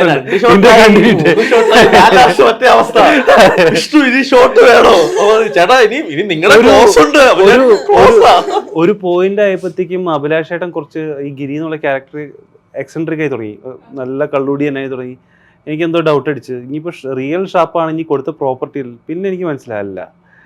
അഭിലാഷൻ വന്നേ ഹാപ്പി ഫിസ് കുടിച്ചല്ലേ? ഞാൻ ഹാപ്പി ഫിസ് കുടിച്ച ആക്ച്വലി എനിക്ക് ഫിറ്റ് ആവുന്ന ഒരു മനുഷ്യനാണ്. ഞാൻ കള്ളു കുടിക്കില്ല, റിയൽ ഫാക്ട് ആണ്. ഞാൻ കള്ളു കുടിക്കില്ല. ഹാപ്പി ഫിസ് കുടിച്ചാൽ നീ ഉറക്കെ പറയണ്ട, ഇത് ഹാപ്പി ഫിസ് കമ്പനിക്കാർക്ക് എനിക്ക് ചെറുപ്പം മുതലേ ഉള്ള ഒരു പ്രശ്നം. ചെറുപ്പം കോളേജ് ടൈം മുതലേ കൊറോണ വന്നപ്പോ നമ്മുടെ ഒരു കൂട്ടുകാരൻ പറഞ്ഞു ആപ്പിളിന്റെ എന്ത് ഫ്ലേവർ കഴിച്ചാലും പെട്ടെന്ന് കിക്കാവും. അപ്പൊ ഇത് അഭിനയിച്ചു തുടങ്ങി നല്ല കള്ളു കുടിച്ച് ഫിറ്റ് ആവേണ്ട സീൻ. അപ്പൊ അർജുനൊക്കെ നല്ല രസമായിട്ട് അഭിനയിക്കുക. എനിക്ക് സാധനം എങ്ങനെയാണ് ഈ കള്ളു കുടിക്കുന്നത്? അപ്പൊ ഞാനിങ്ങനെ നൈസിനെ എന്റെ ടീമിൽ പുറത്തേക്ക് ഒരു ഹാപ്പി പീസ് വാങ്ങിച്ചിരുന്നു. അങ്ങനെ പതുക്കെ അവനാരും അറിയാതെ ഇത് ഒഴിച്ചോണ്ട് കള്ള് ഒഴിച്ചോണ്ട് തരുന്ന പോലെ ഒഴിച്ചോണ്ട് വെച്ചോ, ഒറ്റ വലിക്ക് അടിച്ചോ. നമ്മുടെ കള്ളൊന്നും ഹാപ്പി പീസാണ്, നിങ്ങൾക്ക് ഇതാണ് കള്ള് എന്ന് പറഞ്ഞിട്ട് ഞാനത് കുടിച്ചു കഴിഞ്ഞ് കുറച്ച് കഴിഞ്ഞപ്പോഴത്തേക്കാണ് ഇവൻ എന്നെ വിളിച്ചിട്ട് ചേട്ടാ ഭയങ്കര രസമായിട്ടുണ്ട്, നിങ്ങൾ ഭയങ്കര നാച്ചുറൽ ആയിട്ട് കള്ളുകൂടിയൻ. അപ്പൊ ഇവൻ ഒന്നുകൂടെ നോക്കിയിട്ട് ആ പീസ് കുടിച്ചാ. പിന്നെ അത് എന്നിട്ടാണ് പിന്നെ നമ്മള് വളവ് ഷൂട്ട് ചെയ്യുമ്പോഴും ഞാൻ ആ സീനിലും ഹാപ്പി പീസ് കുടിച്ചു ആള്. അവിടെ നല്ല കള്ളൂടി തന്നെ കണ്ണൊക്കെ ഇങ്ങനെയൊക്കെ വരും ആള്. പിന്നെ ക്യാരക്ടർ നാട്ടിൻപുറത്തെ ഒരു റഫ് ആൻഡ് ടഫ് ക്യാരക്ടറാണ്. ഇപ്പൊ സിദ്ധാർത്ഥയുടെ ഞാനുമാണ് കമ്പനി. സിദ്ധാർത്ഥയുടെ ക്യാരക്ടർ ഞാനുമാണ്. എനിക്ക് തോന്നുന്നത് അതിൽ ഭയങ്കര മെസ്സായിട്ട് നടക്കുന്ന 2 ആളുകൾ, താടിയും വളർത്തി ഭയങ്കര റോ ആയിട്ട് നടക്കുന്ന, ഫാമിലി ഒന്നും ഇല്ല, അങ്ങനെ നടക്കുന്ന 2 ക്യാരക്ടേഴ്സ്. അപ്പം അതുകൊണ്ട് പല സീനിൽ സിദ്ധാർത്ഥയുടെ ഇല്ലാത്ത സീനിൽ എനിക്ക് ഒരു വലിയ ചേട്ടൻ എന്നുള്ള ക്യാരക്ടറൈസേഷൻ കിട്ടി. അർജുനൊക്കെ ആണെങ്കിലും എടാ അത് വേണ്ട എന്ന് പറയാനുള്ളൊരു സ്വാതന്ത്ര്യമുള്ള ചേട്ടൻ ക്യാരക്ടർ കിട്ടിയത്. അത് പിന്നെ വിഷ്ണു നമ്മളെ പല സീനും ചെയ്യുമ്പോൾ ചേട്ടാ നന്നായിട്ടുണ്ട്, അങ്ങനെ ഒന്നും കൂടെ അത് പിടിച്ചു വന്നിട്ടുണ്ട്. എനിക്ക് ഭയങ്കര വിഷമം ആയ 1-2 ദിവസം ഞാൻ കാരണം ഇവർക്ക് ഭയങ്കര സമയം പോകുന്നത് എനിക്ക് ഉറപ്പുള്ള 1-2 സീനുണ്ടായിരുന്നു. ഉറപ്പായിട്ട് ഇത് അർജുനും ഇമാര് നന്നായി ചെയ്യും, ഞാൻ അരി വറക്കുന്ന അവസ്ഥയാണ്. പക്ഷെ അന്നും പെട്ടെന്ന് തീർക്കാൻ പറ്റി. ശരിയായ എടാ ഒന്നുകൂടെ വേണ്ട ഇനി ചെയ്ത് നിങ്ങൾ കുളവാക്കും, ഒറ്റ തവണ മതി എന്ന് പറഞ്ഞിട്ട് വിട്ടിട്ടുണ്ട്. ശരിക്കും പറഞ്ഞു കഴിഞ്ഞാൽ ഇപ്പം മാളികപ്പുറം സിനിമയിലുള്ള ഒരുപാട് പേര് ഈ സിനിമയിലുണ്ട്. അതേമാതിരി തന്നെ പാനന്ദശ്രീ, പല ഇപ്പൊ പറഞ്ഞ പോലെ അർജുനൊക്കെ. അപ്പൊ എങ്ങനെയാണ് ശരിക്കും പറഞ്ഞ ഒരു സൗഹൃദം നിങ്ങൾ? അല്ല, സൗഹൃദം എന്ന് വെച്ചാൽ കൂടെ ഉള്ളവരെ കൈപിടിച്ച് കൊണ്ടുപോകാന്നുള്ളത് ബേസിക്കലി വിഷ്ണുവിലും എനിക്ക് അവന്റെ പടത്തിൽ ഞാനത് പറയുമ്പോൾ അവനത് സപ്പോർട്ട് ചെയ്യുന്നതുകൊണ്ടാണ്. അപ്പൊ ഞാൻ എൻ്റെ എല്ലാ സംവിധായകരോടും ഞാൻ പറയും അത് ഇന്ന ആള് ചെയ്ത് നന്നായിരിക്കും. അതെന്ന് വെച്ചാൽ ആ കഥാപാത്രം അവർ ചെയ്താൽ നന്നാവില്ല എന്ന് ഉറപ്പുണ്ടെങ്കിൽ ഞാൻ വിളിക്കില്ല. പക്ഷെ ഈ സൗഹൃദത്തിനകത്ത് സിനിമയാണെന്ന് എനിക്ക് ഭയങ്കര ആഗ്രഹം. അത് വേറെ ഒന്നും ഉണ്ടല്ല, അത് നന്നാവും. നമുക്ക് സ്വാതന്ത്ര്യമായിട്ട് പറയാലോ എൻ്റെ ഇങ്ങനെ നല്ലടാ ഒന്ന് മര്യാദയ്ക്ക് ചെയ്യുന്ന പറയാം. പക്ഷെ ഇവർ എപ്പോഴും സംഭവിക്കണമെന്നില്ല. എങ്കിലും ഒരാളെങ്കിലും ഞാൻ കഴിഞ്ഞ പടത്തിൽ നിന്ന് അടുത്ത പടത്തിലേക്ക് കൈപിടിച്ച് കൊണ്ടുപോകും. കാരണം എനിക്ക് ഒരാളെ കൂടെ വേണമല്ലോ. അഭിലാഷേട്ടൻ ഇപ്പോ എനിക്ക് തോന്നുന്നു ഈ സുമതി വളവിന് വേണ്ടിയിട്ട് മാളികപ്പുറത്തിന് പുള്ളി ഇത്രയും റെക്കമെൻഡേഷൻ എന്നോട് പറഞ്ഞിട്ടില്ല. ഞാൻ നോക്കുമ്പോ ചേട്ടാ ഏത് ക്യാരക്ടർ എന്നൊക്കെ എടാ മറ്റേ സാധനം പിടിക്കാം, പറ്റില്ലെങ്കിൽ ഞാൻ പറ്റില്ല എന്ന് പറയും. അതുപോലെ പിന്നെ എന്നോട് ചോദിക്കില്ല, ഒരു തവണ എന്നോട് റിക്വസ്റ്റ് ചെയ്യുള്ളൂ. അത് ഞാൻ ഓക്കെ ആണെങ്കിൽ പുള്ളിക്ക് മറ്റേ ആൾ അപ്പൊ തന്നെ സ്പോട്ടിൽ തന്നെ വിളിച്ച് അത് ലോക്ക് ചെയ്ത് വിടും. ഇത് ഒരുപാട് പേര് അഭിനയിച്ചു, ഒരുപാട് പേര് നമ്മൾ ഈ സോഷ്യൽ മീഡിയയിലൊക്കെ കണ്ട് ഇഷ്ടപ്പെട്ട കുറെ പേരെ വിളിച്ചിട്ടുണ്ട്. അതൊക്കെ നന്നായി ചെയ്തിട്ടുണ്ട്. പിന്നെ ഞങ്ങൾക്ക് ഏറ്റവും വിഷമം എന്ന് വെച്ചാൽ ചില ആളുകളൊക്കെ നമ്മുടെ പറഞ്ഞ് അഭിനയിക്കാൻ വന്നിട്ട് നന്നായി അഭിനയിച്ചിട്ടുണ്ടാവും. പക്ഷെ നമ്മൾ ഈ ഫൈനൽ എഡിറ്റ് വരുമ്പോൾ നമുക്കൊരു സോറി പറയാൻ പറ്റിയിട്ടില്ല. അപ്പൊ അവരോടൊക്കെ ഇപ്പൊ ഈ ഒരു മൊമെന്റിൽ ഇത് അവർ ഇന്റർവ്യൂ കാണുവാണെങ്കിൽ ഞങ്ങൾ സോറി പറയണം. നല്ല പെർഫോമൻസ് ആണ് ഇവരൊക്കെ. കഴിവതും നമ്മള് അവരെ വേറൊരു കാര്യമുണ്ട്, ഇനിയും ഒരുപാട് സിനിമകൾ. അല്ല തീർച്ചയായും ഈ ഒരു നെക്സ്റ്റ് ഫിലിം വരുമ്പോ ഈ ഒരു നമുക്ക് അങ്ങനെ ഒഴിവാക്കേണ്ടി വന്ന ആൾക്കാരെ തീർച്ചയായും നമ്മൾ പ്രയോറിറ്റൈസ് ചെയ്യും. പ്രയോറിറ്റി ഇപ്പൊ അതിൽ നിന്ന് ഞാൻ ഒരു പടം ഞാൻ പ്രൊഡ്യൂസ് ചെയ്യുന്നുണ്ട്, പാബ്ലോ പാട്ടി എന്ന് പറഞ്ഞിട്ട്. ഞാൻ അതിൽ നമ്മൾ റിജക്റ്റ് ആയ കുറെ ആളുകളെ പാബ്ലോ പാട്ടിയിലേക്ക് ഞാൻ റെക്കമെൻഡ് ചെയ്തിട്ടുണ്ട്. അതിന്റെ ഡയറക്ടറോടും റൈറ്ററോടും നിങ്ങളൊന്ന് ആലോചിക്കുക. ആരതി ഓക്കെ അല്ലടാ? അല്ല പിന്നെ ഈ പറയുന്നല്ലേ ഏത് പഠിപ്പം ഞാൻ നാളെ ഒരു സിനിമ ഡയറക്ട് ചെയ്യാൻ പോകണേലും വർക്ക് ചെയ്യുന്ന ഇവരൊക്കെ തന്നെ ആയിരിക്കും. ഞാൻ ഇവരോട് ഇപ്പോഴേ പറഞ്ഞിട്ടുണ്ട്, ഞാൻ ഡയറക്ട് ചെയ്യുന്ന പടത്തിൽ നീ ചീഫ് അസോസിയേറ്റ്. ഓക്കെ ചേട്ടാ, റെഡി. അങ്ങനെയാണ്. ഞങ്ങൾ ഒരിക്കലും അതിൽ നിന്ന് വിട്ടുപോയി സിനിമ ചെയ്യുന്ന ആളുകളല്ല. ഞാൻ തമിഴ് പടം ചെയ്യാൻ പോലും ഞാൻ അവിടെ ചെന്നിട്ട് നൈസിനോട് ചോദിക്കും, സാർ ഒരു നല്ല ഡയറക്ടർ സാർ ഇയാളെ മാളിയപ്പുറം ഡയറക്ടർ സാർ, നല്ല സാർ അങ്ങ് പണലാവും. അപ്പൊ അതായത് അതെന്താ കാര്യം വെച്ചാൽ അങ്ങനെ ഒരു കൂട്ടായ്മ നിന്നാൽ ഈ പറഞ്ഞ എല്ലാവർക്കും ജോലി കാണും, എല്ലാവർക്കും അവസരങ്ങൾ കാണും. ഇപ്പൊ ഞാൻ ഇപ്പൊ ജൂഹിയൊക്കെ വിളിച്ചപ്പോൾ ജൂഹി കഥ പോലും കേൾക്കണ്ട ഞാൻ വരുന്നു എന്ന് പറയുന്നത് അത് ഞങ്ങൾക്ക് കിട്ടുന്നത് ശരിക്കും പറഞ്ഞ ഒരു അംഗീകാരമാണ്. അല്ലെങ്കിൽ എന്താണ് കഥാപാത്രം? ജൂഹിക്ക് ശരിക്കും പറഞ്ഞാൽ അതിന്റെ ആവശ്യവുമില്ല. കാരണം ദിലീപേട്ടൻ പോലത്തെ ഒരു മഹാനടന്റെ നായികയായിട്ട് അഭിനയിച്ച വിജയിച്ചത് പടം ചെയ്തിട്ടുണ്ട്. പക്ഷെ ആ പടം കഴിഞ്ഞ് സാറ പടം കഴിഞ്ഞ് വീട്ടിലേക്ക് തിരിച്ചു വന്നപ്പോഴാണ് എനിക്ക് ഇവിടെ വരുന്നത്. അപ്പൊ അത് ഞങ്ങൾ അംഗീകരിക്കണം. വെച്ചാൽ ഒരു ആർട്ടിസ്റ്റ് നമ്മളെ ട്രസ്റ്റ് ചെയ്യണം, ഇൻക്ലൂഡിങ് അർജുൻ അടക്കം. അർജുൻ ആ സ്റ്റോറീസ് എൻ്റെ അടുത്ത് ഇങ്ങനെ ഷൂട്ടിനെ കൊണ്ടുവച്ചു, ചേട്ടാ ആ കഥയൊന്ന് പറഞ്ഞു തരുമോ? എടാ കഥ അന്നത്തെ കഥ ഞാൻ 2019 കഥ പറഞ്ഞിട്ടുണ്ട്, ഞാൻ ചെറിയ മാറ്റമൊക്കെയാന്ന് പറഞ്ഞു. ആയിക്കോട്ടെ ഒന്ന് പറയൂട്ടെ. അല്ല അതവൻ പറഞ്ഞു എന്നോട്, നിങ്ങൾ നേരത്തെ എന്നോട് ഒന്ന് പറഞ്ഞ കഥയല്ല ഇപ്പൊ വന്നത്. ബാലു അതുപോലെ തന്നെ, ബാലു എല്ലാവരും അതിന്റെ ഔട്ട്ലൈനെ കേട്ടിട്ടുള്ളൂ, സീൻ ബൈ സീൻ വായിക്കുകയോ ഒന്നും ചെയ്തിട്ടില്ല. അവർ നമ്മളെ ട്രസ്റ്റ് ചെയ്തിട്ട് തന്നെയാണ്. ഇവിടെ കൂട്ടത്തില് ബാലു ചേട്ടനാണ് ഏറ്റവും കൂടുതൽ നമ്മുടെ കഥേനെ പറ്റി ചോദിക്കാറായിട്ട്. കാരണം ബാലു ചേട്ടന് ആ ക്ലാരിറ്റി എപ്പോഴും കിട്ടാനായിട്ട് അത് നല്ലൊരു ക്വാളിറ്റിയാണ് ഞാൻ പറയുന്നത്. ബാലു എന്റെ മുന്നുള്ള സീനും പിന്നെയുള്ള സീനും ഒക്കെ ഒന്ന് ചോദിച്ചൊന്ന് മനസ്സിലാക്കി പറയും. ബോബി ചേട്ടനൊക്കെ ഭയങ്കര, ബോബി ചേട്ടനൊക്കെ ഫോണിൽ കൂടാണ് കഥ കേൾക്കുന്നത്. ആ എന്താണ് ഇതാണ് ചേട്ടാ, ഓക്കെ ഡീൽ നമ്മൾ ചെയ്യുന്നത്. സഹിച്ചേട്ടൻ കഥ ഞാൻ സഹിച്ചേട്ടനെ വിളിച്ചിട്ട്, സഹിച്ചേട്ടാ നമ്മുടെ പുള്ളി ഡേറ്റിന് ഭയങ്കര പ്രോബ്ലംസ് ഉണ്ടായിരുന്നു, ഡേറ്റ് ഇല്ല. അപ്പം ഞങ്ങൾ പ്ലാൻ ചെയ്യുന്നതിന്റെ ക്ലൈമാക്സിൽ ഒരു ഗസ്റ്റ് അപ്പിയറൻസ് മാത്രമായിട്ട് ചെയ്യിക്കാം. അപ്പൊ അവിടെ പെട്ടെന്ന് ഒരു ദിവസം വിളിച്ചു പറഞ്ഞ എത്ര ദിവസമാണ് മൊത്തം ചോദിച്ചു. അപ്പൊ നമ്മൾ ചേട്ടാ 20 ഗസ്റ്റ് അപ്പിയറൻസ്. അപ്പം പുള്ളി പറഞ്ഞു എന്നാ ചെയ്യാന്ന് പറഞ്ഞു. പുള്ളി കഥയോ കഥാപാത്രമോ കേട്ടിട്ടില്ല. അത് കഴിഞ്ഞപ്പോൾ ഒരു ദിവസം വിളിച്ചു, ചേട്ടാ കഥ കേൾക്കണ്ടേ, എന്തിനാ നമ്മൾ ചെയ്യുന്നു എന്ന് പറഞ്ഞു. അങ്ങനെ ഒരു ദിവസം ഞാൻ പറഞ്ഞു ഇല്ലാട്ടോ ഞാൻ വരാന്ന് പറഞ്ഞ് ഞാൻ ചെന്നിട്ട് ഇതിന്റെ ക്യാരക്ടർ പറഞ്ഞു കൊടുത്തു, ഇതിന്റെ ഔട്ട്ലൈൻ പറഞ്ഞു. പുള്ളി പറഞ്ഞു എനിക്കിത് കേൾക്കണമെന്നില്ല, നമ്മൾ ചെയ്യുന്നു. കാരണം അത് പുള്ളി നമ്മളെ ഇതുപോലെ നമ്മളിങ്ങനെ ആർട്ടിസ്റ്റ് നമ്മളിൽ തരുന്ന ഒരു വിശ്വാസം ഉണ്ടല്ലോ, അത് ശരിക്കും പറഞ്ഞാൽ അത് നമുക്ക് കൂടുതൽ നമ്മൾ കീപ്പ് ചെയ്യാൻ വേണം. വിളിച്ചു വരുത്തിയിട്ട് അവർ അഭിനയിച്ച് തുടങ്ങിയിട്ട് അവർ നമ്മളോട് പറയണമെന്നില്ല. അവർക്കൊന്നും ചെയ്യാനില്ലാത്തൊരു ക്യാരക്ടറിനെ വിളിച്ചു വരുത്തി അത് ആ വിശ്വാസം നമ്മൾ തിരിച്ചും കൊടുക്കണം. ഞാൻ വിഷ്ണു ഞങ്ങളെപ്പോഴും വിളിച്ചു വരുന്ന ആർട്ടിസ്റ്റിന് അവർക്ക് ചെയ്യാൻ എന്തെങ്കിലും ഒരു സംഭവം അതിൽ വേണം. അല്ല നമ്മളിപ്പോഴും മേക്ക് ഷുവർ ചെയ്യും ഈ പറഞ്ഞ പോലെ നമ്മൾ ഈ വിളിച്ച ആക്ടേഴ്സിനെ ആരെയും നിരാശപ്പെടുത്താതെ ചെയ്യിപ്പിക്കുക എന്നുള്ളത്. അത് ടിൽ ഡേറ്റ് അത് പാലിച്ച് തന്നെയാണ്. എങ്ങനെയായിരുന്നു ജൂഹി ഈ പറയുന്ന പോലെ ഇവരുടെ ഒരു സൗഹൃദം ഈ കൂട്ടായ്മയിലേക്ക് കയറി വന്നു കഴിഞ്ഞതിന് ശേഷമുള്ള ആ ഒരു ഫസ്റ്റ് ടൈം തന്നെ കുറച്ച് സംസാരിച്ച് പിറ്റേ ദിവസം മുതൽ അത്യാവശ്യം കമ്പനിയായി. പിന്നെ അങ്ങോട്ട് ഒരു ഫ്രണ്ട്ഷിപ്പ് വൈബ് ആയിരുന്നു ടോട്ടലി. അങ്ങനെ ഡയറക്ടർ അല്ലെങ്കിൽ റൈറ്റർ അങ്ങനെ ഒരു ഇതില്ല. ഈ പറയുന്ന ഒരു ആർട്ടിസ്റ്റ് മറ്റേ ക്യാരനിൽ പോയി ഇരിക്കാതൊന്നും അല്ല. ഷോട്ട് കഴിഞ്ഞാൽ അടക്ക തന്നെ കറങ്ങി നടക്കുന്നതാണ്. ഒരു മൊബൈൽ ഫോണും കാണും, ഫോട്ടോയൊക്കെ എടുത്ത്. കൂട്ടത്തിൽ കുറെ വാനരപ്പടകളും ഉണ്ടാവും മൊത്തത്തില്. നമ്മുടെ കാസ്റ്റ് പിള്ളേച്ചനും ഉണ്ട് കൂട്ടത്തില്. ഞാൻ അവിടെ ഓളിനോളായിട്ട് ഇങ്ങനെ കറങ്ങി. ജെസ്സിക്ക് എങ്ങനെയായിരുന്നു ലൊക്കേഷനൊക്കെ? എനിക്ക് കുറെ വർഷമായിട്ട് അറിയുന്നതാണല്ലോ. അങ്ങനെ അഭിലാഷ് ചേട്ടനെ 4-5 വർഷമായിട്ട് അറിയാം. അപ്പൊ അങ്ങനെ വിഷ്ണു ചേട്ടനെ പരിചയപ്പെട്ടു. പിന്നെ ഞാനിങ്ങനെ ഈ ഒരു ഫാമിലിയിലെ പാർട്ടായി. ഇപ്പൊ ഇവരുടെ എല്ലാ പരിപാടിക്കും ഞാനുണ്ടാവും. ഇങ്ങനെ എല്ലായിടത്തും എന്നെ കൊണ്ട് എന്റെ വീട്ടിലെ എല്ലാ പ്രോഗ്രാമിനും വിളിച്ചില്ലെങ്കിലും വരുന്ന ഒരു 3-4 പേരിൽ ഒരാളാണ് ഇവള്. മറ്റേ കലാഭവനി മറ്റേ സിനിമയ്ക്കകത്ത് കുബേരനകത്ത് കയറി വരുന്ന പോലെ ചേച്ചി അത് എന്റെ ഒരു വീട്ടിലെ ഒരു മെമ്പറാണ് ഞാൻ. പക്ഷെ ആൾക്ക് മറ്റേ നമ്മുടെ 90s ഗാങ്ങിന്റെ ഒപ്പം ചെലവെക്കാനായിട്ട് പറ്റിയിട്ടില്ല. അതാണ് ഓരോ കഥ പറയുമ്പോൾ എനിക്ക് റിലേറ്റ് ചെയ്യാൻ പറ്റില്ല. പക്ഷെ ഇപ്പൊ പ്രൊമോഷൻസ് സ്റ്റാർട്ട് ചെയ്തപ്പോ ഇപ്പോഴാണ് ആക്ച്വലി എല്ലാവരുമായിട്ട് ഈ പറഞ്ഞ പോലെ തന്നെ അപ്പൊ ഗോപിയെ കുറിച്ച് പറയുകയാണെങ്കിൽ മിനി സ്ക്രീനിലെ ഒരു മിന്നുന്ന താരമായിരുന്നു ഗോപിക. അപ്പൊ ഗോപിയെ കുറിച്ച് പറയണ GP പാവം. ഗോപികനെ ഈ പറയുന്ന പോലെ തന്നെ ഞാനാണ് വിഷ്ണുവിനോട് സജസ്റ്റ് ചെയ്യുന്നത് ഗോപികനെ കാസ്റ്റ് ചെയ്യുന്നത്. കാരണം എന്റെ അമ്മയാണ് ഗോപികനെ എന്റെ അടുത്ത് പറയുന്നത് അങ്ങനെ ശിവന്റെ ഭാര്യക്ക് എന്തെങ്കിലും വേഷം കൊടുക്കണോടാന്ന് പറഞ്ഞു. ശിവന്റെ ഭാര്യ സീരിയലി അഞ്ജലി എന്നുള്ള കാര്യം പിന്നെ GP-യുടെ വൈഫിനെ നമ്മൾ പരിചയപ്പെട്ടു. ആ സമയത്ത് GP-യുടെ നമുക്ക് ഒരു പടം ചെയ്യാൻ തോന്നി. അങ്ങനെ GP-ക്ക് ഒരു പടത്തിൽ കാസ്റ്റ് ചെയ്യാൻ ഞാൻ ആഗ്രഹിച്ചിരുന്നു. അതിനുശേഷം ഇവരുടെ കല്യാണം കഴിയുന്നത് നമുക്ക് ആ ഗിരി കൊടുക്കായിരുന്നല്ലേ, ഗിരിയായ ലോക്കൽ ലുക്ക് വേണ്ടേ അവന് അപ്പം ഗോപികയെ വിളിച്ചിട്ട് ഇങ്ങനെ ഞാൻ പറഞ്ഞു ഇങ്ങനെ GP-യുടെ ഇങ്ങനെ ഒരു ക്യാരക്ടർ ഉണ്ട് ചെയ്യുന്ന വെച്ചു. അപ്പൊ അവൾക്ക് ഭയങ്കര പേടിയായിരുന്നു. കാരണം അവള് സീരിയൽ കഴിഞ്ഞിട്ട് സിനിമ ചെയ്യാൻ പണ്ട് സിനിമ ചെയ്തിട്ടുണ്ട്. അപ്പൊ ഞാൻ പറഞ്ഞു ധൈര്യമായിട്ടിരുന്നോ, നമ്മുടെ കൂടെ അല്ലേ, ഞങ്ങളൊക്കെ ഉള്ളതല്ലേ. അങ്ങനെ വന്നു പക്ഷെ നന്നായി ചെയ്തു. ഞങ്ങളുടെ കൂട്ടത്തിലെ ഗ്യാങ്ങിൽ പെട്ട ഒരാളാണ് ഗോപിക. അവളുടെ റിയൽ ക്യാരക്ടറെ അല്ലാത്ത ഒരു ക്യാരക്ടർ സിനിമ ചെയ്തത്.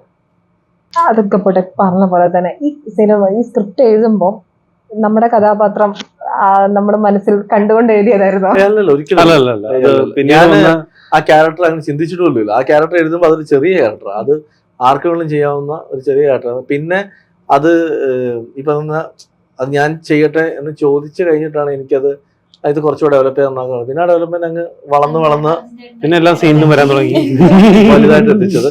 എന്നാലും അങ്ങനെ ത്രൂ ഔട്ട് സിനിമയിലുള്ള ക്യാരക്ടർ ഒന്നും അല്ല, കുറച്ചേ ഉള്ളൂ. നായകനേക്കാളും കൂടുതൽ പോസ്റ്ററിലൊക്കെ വന്ന് ഭയങ്കര സന്തോഷമായി. പോസ്റ്ററിലൊക്കെ ഉണ്ടായിരുന്നു. ഇപ്പൊ ചില ആളൊക്കെ ഇങ്ങനെ കണ്ടിട്ട് എന്നെ വിളിച്ചു, ഇന്നടത്ത് വലിയൊരു ഫ്ലെക്സ് ഇരിക്കുന്നുണ്ട്, അഭിലാഷിനെ കണ്ടു. ഉണ്ട്, ചെറിയ ചെറുതോ വലുതോ എന്നല്ല, രസമായിട്ട് തന്നെയാണ് ചെയ്ത് തന്നിട്ടുണ്ട്. ഏറ്റവും സന്തോഷം എന്താ വെച്ചാൽ അർജുന്റെയും ബാലുവിന്റെയും കൂടെ കോമ്പിനേഷൻ ചെയ്യാൻ പറ്റിയപ്പോ അവരുടെ ഒരു വൈബ് ഭയങ്കര, നമുക്ക് ആ വൈബിനോട് ചേർന്ന് നിൽക്കാൻ പറ്റും. പിന്നെ 90s ഇപ്പൊ 90s ഞാൻ ജനിച്ച് വളർന്ന പ്രായമാണെങ്കിൽ 90s ഒരു മെച്യൂർഡ് ആയ ഒരു ആളല്ലേ. അപ്പൊ 90s ജീവിക്കാൻ പറ്റുന്ന കുറച്ച് സാഹചര്യം സിനിമ. 90s ഇങ്ങനെയാണല്ലോ. അത് ഈ ഒരു കാസറ്റ് കടയില് അവിടെ ഉള്ളത്, അല്ലെങ്കിൽ നാട്ടിൻപുറത്തെ കാറ്ററിംഗ് പരിപാടി, ഇതങ്ങനത്തെ കുറെ സംഭവങ്ങൾ സിനിമയിലുണ്ട്. അപ്പൊ അതൊക്കെ വീണ്ടും ഒന്ന് എക്സ്പീരിയൻസ് ചെയ്യാൻ പറ്റി കഥാപാത്രമായിട്ട്. ഗുഡ്. ഈ 90s പോകുമ്പോ ഇവർക്ക് ആർക്കും കഥയൊന്നും കൂടുതൽ അറിയത്തുമില്ലല്ലോ. അപ്പം ശരിക്കും പറഞ്ഞാൽ ഇത് എങ്ങനെയായിരുന്നു ഇവർക്ക് പറഞ്ഞു കൊടുക്കാൻ ഭയങ്കര ബുദ്ധിമുട്ടുണ്ട്. അല്ല, ഇവരുടെ കഥാപാത്രം എന്താണോ, അതിന്റെ സാഹചര്യങ്ങൾ എന്താണ് സംഭവിക്കാൻ പോകുന്നത് ഇവർക്കറിയാം. കഥ അറിയില്ലെന്ന് വെച്ചാൽ ഞാൻ പറഞ്ഞത് ഒട്ടും അറിയില്ലെന്നല്ല, കഥയുടെ ഔട്ട്ലൈൻ ഇവർക്ക് അറിയാം. പക്ഷെ ഇതിന്റെ ഒരു ക്ലൈമാക്സ് എന്താണോ, അല്ലെങ്കിൽ ഇത് എങ്ങനെ കണക്ട് ചെയ്യുന്നോ ഒന്നും നമ്മൾ ഡിസ്ക്ലോസ് ചെയ്തിട്ടില്ല. അത് ആ സീൻ അഭിനയിക്കുന്നവർക്ക് മാത്രമാണ് നമ്മൾ പറഞ്ഞു കൊടുക്കുന്നത്. ഈ ജസ്നിയുടെ പോർഷൻ ഇതാണെന്നുള്ളത് പറഞ്ഞു കൊടുത്തു. ബാക്കി സിനിമയുടെ ബാക്കി കാര്യങ്ങൾ അധികം അറിയില്ല. ജൂഹിക്കാണെങ്കിലും ജൂഹിയുടെ കഥാപാത്രം ഇതാണ്, ജൂഹിയുടെ ഏരിയ വരുന്ന ഇതൊക്കെയാണ്, പിന്നെ ഈ കഥ ഡ്രൈവ് ചെയ്യുന്ന എങ്ങോട്ടാണെന്നും പറഞ്ഞു കൊടുക്കും. അപ്പം ഓക്കെയാണ്. പിന്നെ ഞാൻ പറഞ്ഞില്ല, ഭാഗ്യം ബാക്കിയത് പകുതി വന്ന ആളാണ്. പിന്നെ അത് ചോദിച്ചില്ല. സിനിമ കണ്ടില്ല ഇതുവരെ? നിന്റെ സീനൊക്കെ കട്ടായിട്ടോ ആയി നോക്കട്ടെ. ഇല്ല എല്ലാം ഉണ്ട്, എല്ലാം ഉണ്ട്. ഞങ്ങൾ കട്ട് ചെയ്താണ് ഡിലീറ്റഡ് സീൻസ് വിടുന്നുണ്ട്. അങ്ങനെ പ്രശ്നം തോന്നുന്നു. അതില് നമ്മൾ തീർക്കുന്നു. സ്ഥലത്താണ് ഇവിടെ വന്നേക്കണം, അതുകൊണ്ട് പറ്റില്ല. കട്ട് ചെയ്യാൻ പറ്റാത്ത സ്ഥലങ്ങളുള്ളത് ജൂഹിയും ഞാനോ. ഞങ്ങള് ഒരിക്കലും ഞങ്ങളെ കട്ട് ചെയ്യാൻ പറ്റത്തില്ല, ഞാൻ ഉറപ്പിച്ചാണ്. ഷോർട്ടും ഇതും കട്ട് ചെയ്യത്തില്ല എന്ന് ഉറപ്പുള്ള എല്ലായിടത്തും കറക്റ്റ് ആ പൾസ് പോയിന്റിലാണ് രണ്ടുപേരും പ്ലേസ് ചെയ്തേക്കുന്നത്. ജൂഹി എങ്ങനെ ഉണ്ടായിരുന്നു? ഗോകുൽ ആള് ഭയങ്കര സൈലന്റ് ആണ്, പക്ഷെ ഇൻട്രോവേർട്ടാ. പക്ഷെ നമ്മള് സംസാരിച്ച് ഞാൻ കുറച്ച് എക്സ്ട്രോവേർട്ടാ.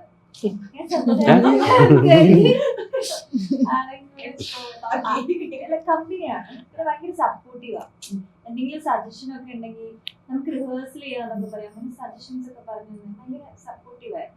ഗൂഗിള് ഭയങ്കര അടിപൊളിയാണ്. ലൊക്കേഷനിലായാലും നമുക്കൊരു തലവേദന ഉള്ള ആർട്ടിസ്റ്റ് ഒന്നുമല്ല, ഭയങ്കര കമ്പനിയാണ്. അപ്പം ഭയങ്കര രസമാണ്. ഒരു ദിവസം ഇങ്ങനെ ഷൂട്ട് നടക്കും, ഒരു കാട്ടിലാണ് ഷൂട്ട്. അപ്പോൾ ഗൂഗിൾ ഇങ്ങനെ ഒന്ന് നോക്കിയിട്ട് ഞാൻ ഇങ്ങനെ അവിടെ പോകും, ചേട്ടാ എന്ന് വിളിച്ചു. ഞാൻ ചേട്ടാ ഈ കാട്ടിൽ ചിലന്തി ഉണ്ടോ എന്ന് ചോദിച്ചു. അപ്പം ഞാൻ ഇങ്ങനെ നോക്കുമ്പോൾ കാടല്ലേ, ഞാൻ പറഞ്ഞു ആ ചിലന്തിയൊക്കെ ഉണ്ട് എന്ന് ചോദിച്ചു. ചിലന്തിയൊക്കെ ഉണ്ടാ ഞാൻ തല ഇറങ്ങി ഒഴിഞ്ഞു കേട്ടാ വരും. ഞാൻ ഒന്ന് പോയേ ഗൂഗിള്, നീ ഒന്ന് അഭിനയിച്ചതുകൊണ്ട് ഞാൻ പോയി. കുറെ കഴിഞ്ഞപ്പോൾ വിഷ്ണു എന്നെ വിളിച്ചു, ചേട്ടാ ഒന്ന് വരുമോ എന്ന് ചോദിച്ചു. ഇവൻ ചെറുതേ കിട്ടാ തലറങ്ങി വിടും, സത്യമായിരുന്നില്ല. അത് ചിരിക്കാനുള്ള കാര്യമല്ല, അല്ല അത് പേടിയാണ്. അപ്പൊ ഞാൻ തമാശക്ക് പറയുകയും ചെയ്തു, ആ നിർത്തി അഭിനയിച്ചതുണ്ട്. പിന്നാണ് ഇങ്ങനെ അസുഖം ഉണ്ടെന്നൊക്കെ ഞാൻ അറിയുന്നത്. ഞാൻ ആലോചിച്ചില്ല, ഗൂഗിള് ഓക്കെ ഇടോ ചേട്ടാ ഒരു വലിയ ചെറുതി കേട്ടോ ആണോ, കുഴപ്പമില്ല നമുക്ക് നോക്കി ചെയ്യാന്നൊക്കെ പറഞ്ഞു. ഫസ്റ്റ് ഡേ മാത്രമേ ഉണ്ടായിരുന്നുള്ളൂ, പിന്നീട് അവന് പ്രശ്നമൊന്നും ഉണ്ടായി തുടങ്ങിയില്ല, എനിക്ക് തോന്നിയില്ല. പിന്നെ കാട്ടിൽ തന്നെ ആയിരുന്നു വേട്ടയും പരിപാടിയും കാര്യങ്ങളും ഒക്കെ. പിന്നെ നമ്മളത് ഉൾക്കൊണ്ടു, ചിലന്തി ഉണ്ടാവും, കാടാണല്ലോ. അല്ല, അവൻ മെന്റലി അവൻ പ്രിപ്പയർഡ് ആയപ്പോ പിന്നെ അതിനെല്ലാം ഇതുണ്ടായിരുന്നു. ഒരു ചെറിയൊരു ഫോബിയ ഉണ്ടായിരുന്നല്ലേ. ഇറങ്ങുമ്പോ ചിലതിനെ കണ്ട് ചേട്ടൻ ചെറിയൊരു ഇതായി. പക്ഷെ ഗോകുലെ പറ്റിയിട്ട് പറയുമ്പോഴേ ഇവൻ കാസ്റ്റിൽ ജോയിൻ ചെയ്യുന്നതിന് മുമ്പ് ഞാൻ ഇവനെ ആദ്യം മീറ്റ് ചെയ്യുന്നതിന് മുമ്പ് എൻ്റെ മൈൻഡിൽ ഒരു അസംഷൻ ഉണ്ടായിരുന്നു. സൂപ്പർ സ്റ്റാറിന്റെ ഒരു മകൻ ഇവൻ കുറച്ച് ഇരിക്കാൻ പാടായിരിക്കും എന്നൊക്കെ ഉള്ള. പക്ഷെ ഇത്രയ്ക്കും സിമ്പിൾ ആയിട്ടുള്ള ഒരു മനുഷ്യൻ. പക്ഷെ സിനിമയെ പറ്റിയിട്ട് ഒരുപാട് വിഷനും അവനുണ്ട്.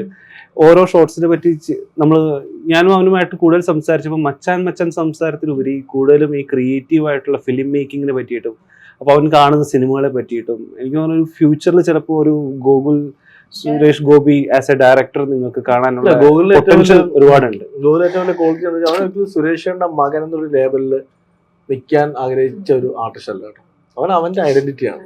അത് കൃത്യമായിട്ട് ഗോകുൽ എനിക്ക് നമ്മൾ ഷൂട്ട് ചെയ്യുമ്പോൾ മനസ്സിലായി. പിന്നെ എനിക്ക് പെർഫോം ചെയ്ത് ഈ വേരിയേഷൻസ് അവൻ പ്രസന്റ് ചെയ്യുമ്പോൾ ഞാൻ അറിയുന്നത് ഇവൻ ഇത്രയും അടിപൊളിയായിരുന്നു. അപ്പോ ഇൻ ഫ്യൂച്ചറിൽ എനിക്കും നല്ല താല്പര്യമുണ്ട് അവനെ ഗൂഗിളിൽ വെച്ച് നമുക്കൊരു പടം ചെയ്യാമെന്നും നമ്മൾ കാരണം ആ ഒരു മാസ് അപ്പീൽ പരിപാടിയൊക്കെ നന്നായിട്ട് അവനെ ഒരു ഷോട്ട് മനഃപൂർവ്വം നമ്മൾ എടുപ്പിച്ചിട്ടുണ്ട്. സുരേഷ് ചേട്ടന്റെ ലേലത്തിൽ പിടിക്കുന്ന പോലെ തന്നെ ഒരു വിശ്വസിക്കില്ല.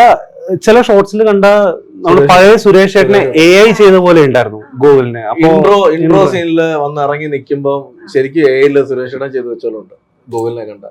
പിന്നെ ഇപ്പം ഓരോ പെർഫോമൻസ് പണിയിലൊക്കെ ചെയ്ത മറ്റേ നമ്മുടെ ബോബിച്ചേട്ടനല്ലേ, ബോബിച്ചേട്ടന്റെ ഒരു പെർഫോമൻസ്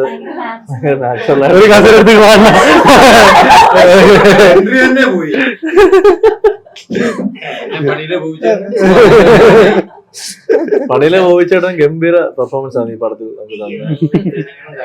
ഇൻസ്പെക്ടർ ബെഞ്ചമിൻ എന്ന് പറഞ്ഞ ക്യാരക്ടർ ഞാൻ റിയൽ ലൈഫിൽ കണ്ടിട്ടുള്ള ഒരു റിയൽ ക്യാരക്ടറാണ്. പക്ഷെ ബോബിച്ചേട്ടൻ വെറുതെ എത്തിക്കൊണ്ട് പറയുന്നതല്ല, ഗംഭീരമായിട്ട് ചെയ്തിട്ടുണ്ട്. എനിക്ക് തോന്നുന്നു ഈ പടം ഇറങ്ങുമ്പോൾ ഏറ്റവും കൂടുതൽ ആള് പറയാൻ സാധ്യതയുള്ള മറ്റൊരു പേരാണ് ബോബിച്ചേട്ടൻ. കാരണം അദ്ദേഹം പണിയിൽ നമ്മളെ ഞെട്ടിച്ചു. തീർച്ചയായിട്ടും സുമതി വളവില് പെർഫോമൻസ് ഓഡിയൻസ് ഭയങ്കരമായിട്ട് ഇഷ്ടപ്പെടുന്ന അല്ലെ അക്സെപ്റ്റ് ചെയ്യുന്ന ഒരു ക്യാരക്ടർ. എല്ലാവരും പടം കാണുമ്പോൾ ശ്രദ്ധിക്കണം, സൈജു കുറുപ്പിനോട് ഒരു മാസ് ഡയലോഗ് അടിക്കുന്നത്.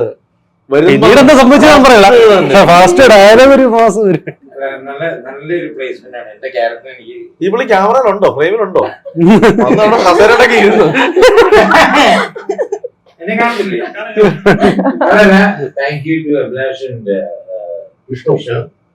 കാരണം എനിക്ക് നല്ലൊരു ക്യാരക്ടർ ഫേസ് ചെയ്ത് ഞാൻ പറഞ്ഞിരുന്ന ഒരു ഇന്റർവ്യൂ പറഞ്ഞു, ഞാൻ തിരിച്ച് പണി കഴിഞ്ഞ് UK പോകാൻ നിൽക്കുന്ന സമയത്താണ് ഈ സ്ക്രിപ്റ്റ് കേൾക്കുന്നത്, കമ്മിറ്റ് ചെയ്യുന്നത്. എന്നോട് ഇതിന്റെ പ്രൊഡ്യൂസർ മുള്ളിച്ചേനാണോ എന്ന് സ്ക്രിപ്റ്റ് പറയുന്നത്.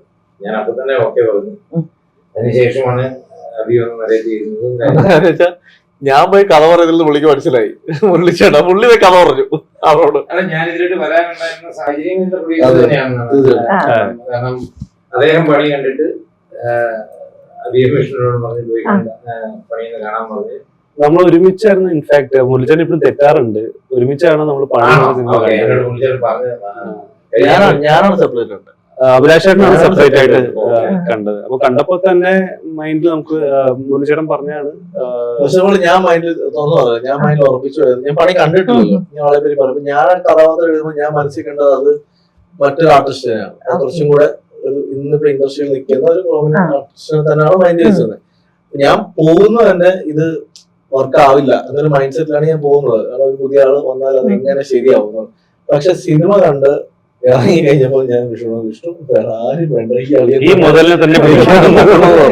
കാരണം അതെന്താ വെച്ചാൽ നമുക്ക് ഒരു ആർട്ടിസ്റ്റിന് ഒറ്റ സിനിമ മതി ജഡ്ജ് ചെയ്യാൻ. ആ ജഡ്ജിയോട് ഞാൻ പറയുന്നു, പുള്ളി മലയാള സിനിമയിലുണ്ട് ഒരുപാട് സിനിമകളുടെ ഭാഗത്ത്. ഞാൻ എന്നെ കഴിഞ്ഞ വർഷം ഞെട്ടിച്ച 2 പേരാണ്. ഒന്ന് ബോബിച്ചന്റെ വാറൻ ബേബി എന്ന ക്യാരക്ടറും നമ്മുടെ ജോർജ് സാറും. ഈ 2 പേര് മലയാള സിനിമയില് നമ്മൾ ശ്രദ്ധിക്കാൻ കാരണം 2 പേരുടെ ഫ്രഷ് ഫേസ് ആയിരുന്നു. ഇവരെ പോലെ വേറെ എവിടെയെങ്കിലും ഏതെങ്കിലും മുകളിൽ കണ്ടിട്ടുണ്ട്? ഈ മുഖം ഇവിടെ അടുത്ത് ഏതെങ്കിലും ഒരു സിനിമ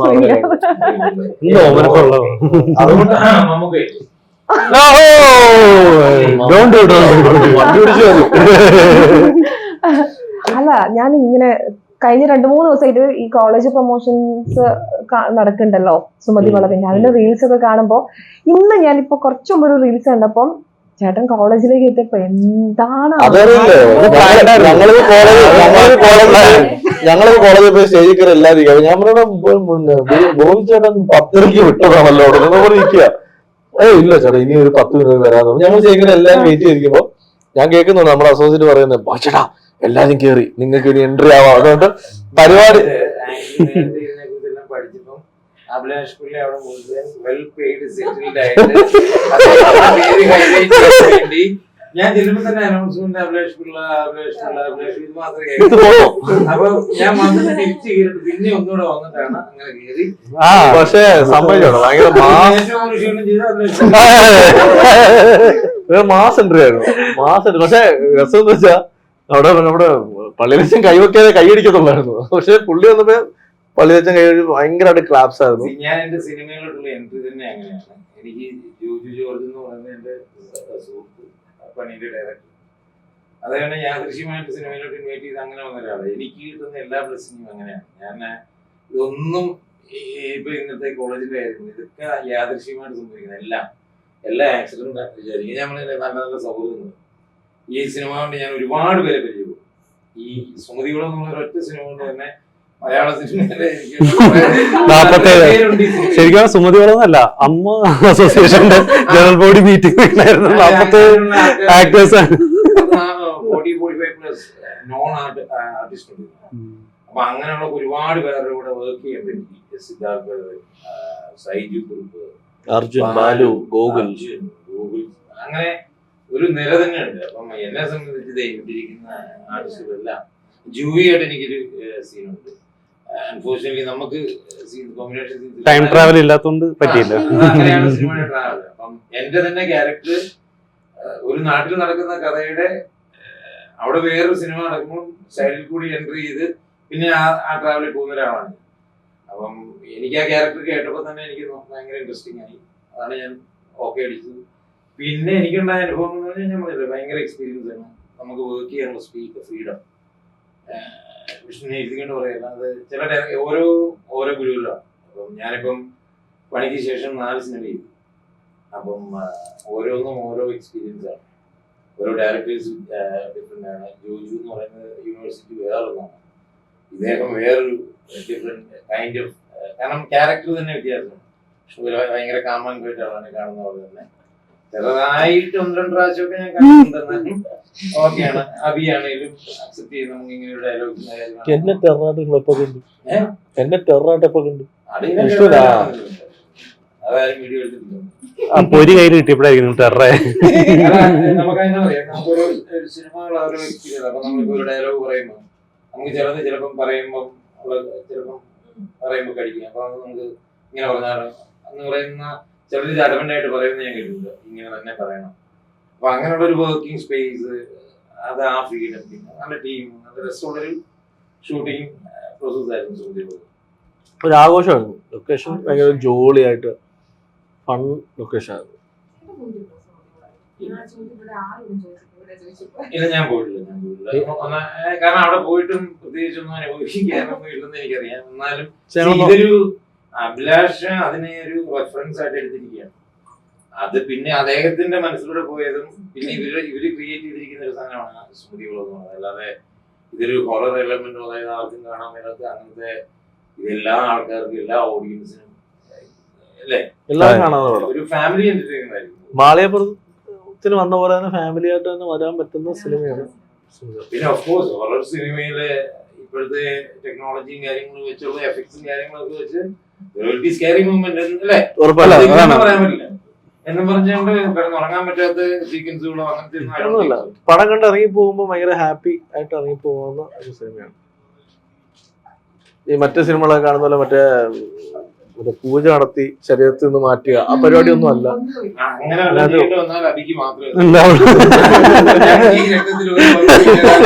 ഇത് മുഴുവൻ സൃഷ്ടിച്ചത് കുറെ ക്ഷീണം കാണിക്കുന്നുണ്ട് ഇനി പറയണുണ്ട്.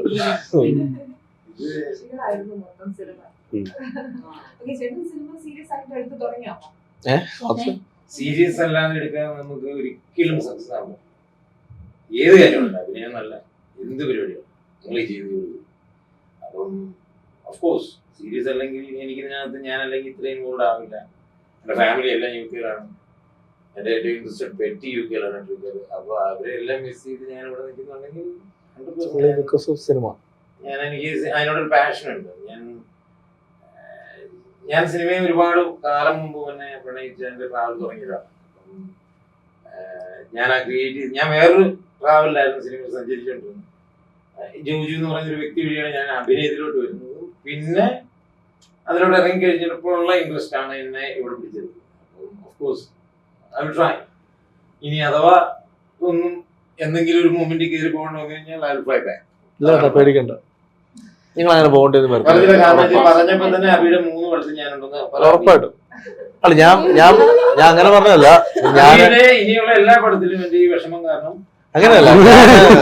ബോബി ചേട്ടൻ ഒരു ആർട്ടിസ്റ്റിനെ നമ്മൾ ഒരു തവണ നമ്മളോട് വർക്ക് ചെയ്തു. അപ്പൊ എനിക്ക് ഇനിയും നമ്മൾ ഇടുന്ന പടങ്ങളിൽ അദ്ദേഹത്തിന് എന്ത് ക്യാരക്ടർ കൊടുക്കണം എന്നുള്ളത് ഞാൻ ഇപ്പൊ മോഹനന്റെ പടം ചെയ്യുന്നുണ്ട്, എം മോഹനോട് ഞങ്ങൾ സ്ക്രിപ്റ്റ് ഡിസ്കസ് ചെയ്യുമ്പോൾ ഞാൻ ബോയിച്ചേട്ടനോട് ചായ ബോയിച്ചേട്ടാ നിങ്ങൾക്ക് ഒരു ക്യാരക്ടർ ഞാൻ എഴുതുക എന്ന് പറഞ്ഞു. ആ ബോയിച്ചേട്ടൻ പറഞ്ഞു അളിയ അടിപൊളി സാധനം എഴുതണം. ഞാൻ നിങ്ങൾ ചെയ്യാത്തൊരു സാധനം എന്ന് പറഞ്ഞിട്ട് ഞാൻ പപ്പേട്ടനോടൊരു പടം പ്ലാനിങ് ഉണ്ട്, അതിലും ഞാൻ എനിക്ക് ഏറ്റവും വലിയ എന്ന് വെച്ചാൽ 2 ദിവസം മുന്നേ എനിക്ക് ധനുഷ് സാറിന്റെ അസോസിയേറ്റ് വിളിച്ചിരുന്നു. അപ്പൊ ഞാൻ വിളിച്ചിട്ട് പുള്ളി അപ്പൊ എൻ്റെ അടുത്ത് വിളിച്ചിട്ട് ഇങ്ങനെ ഒരു ക്യാരക്ടറിനെ പറ്റി എൻ്റെ അടുത്ത് പറയുകയാണ്. അപ്പൊ ഞാൻ പറഞ്ഞാൽ ഓക്കെ നല്ല സാധനമാണ്, അപ്പൊ എൻ്റെ അടുത്ത് ചെയ്യാമെന്ന് ചോദിക്കുന്നത്. ഞാൻ ഞാൻ ചെയ്യാം സാർ, നിങ്ങൾ 2 പേരെ ഞങ്ങൾക്ക് വേണ്ടത് പണി സിനിമയില് എന്താ. അപ്പൊ ഞാൻ പറഞ്ഞു പണി ബോബിച്ചാണ് അവനാ നമ്മുടെ പുതിയ പടത്തിലുണ്ടെന്ന് കണ്ടു, പോസ്റ്റർ കണ്ടു. അപ്പൊ നിങ്ങൾ 2 പേരെയാണ് പടത്തിൽ വേണ്ടത്. ഞാൻ ഞെട്ടിപ്പോയി, ഇങ്ങനെ വിളിച്ചത് ഓക്കെ. എന്നെ വിളിച്ചത് സംഭവം എന്താന്ന് വെച്ചാല് ബോബിച്ചേന്റെ നമ്പർ വെച്ച് വിളിച്ചാണ് അതിലേക്ക്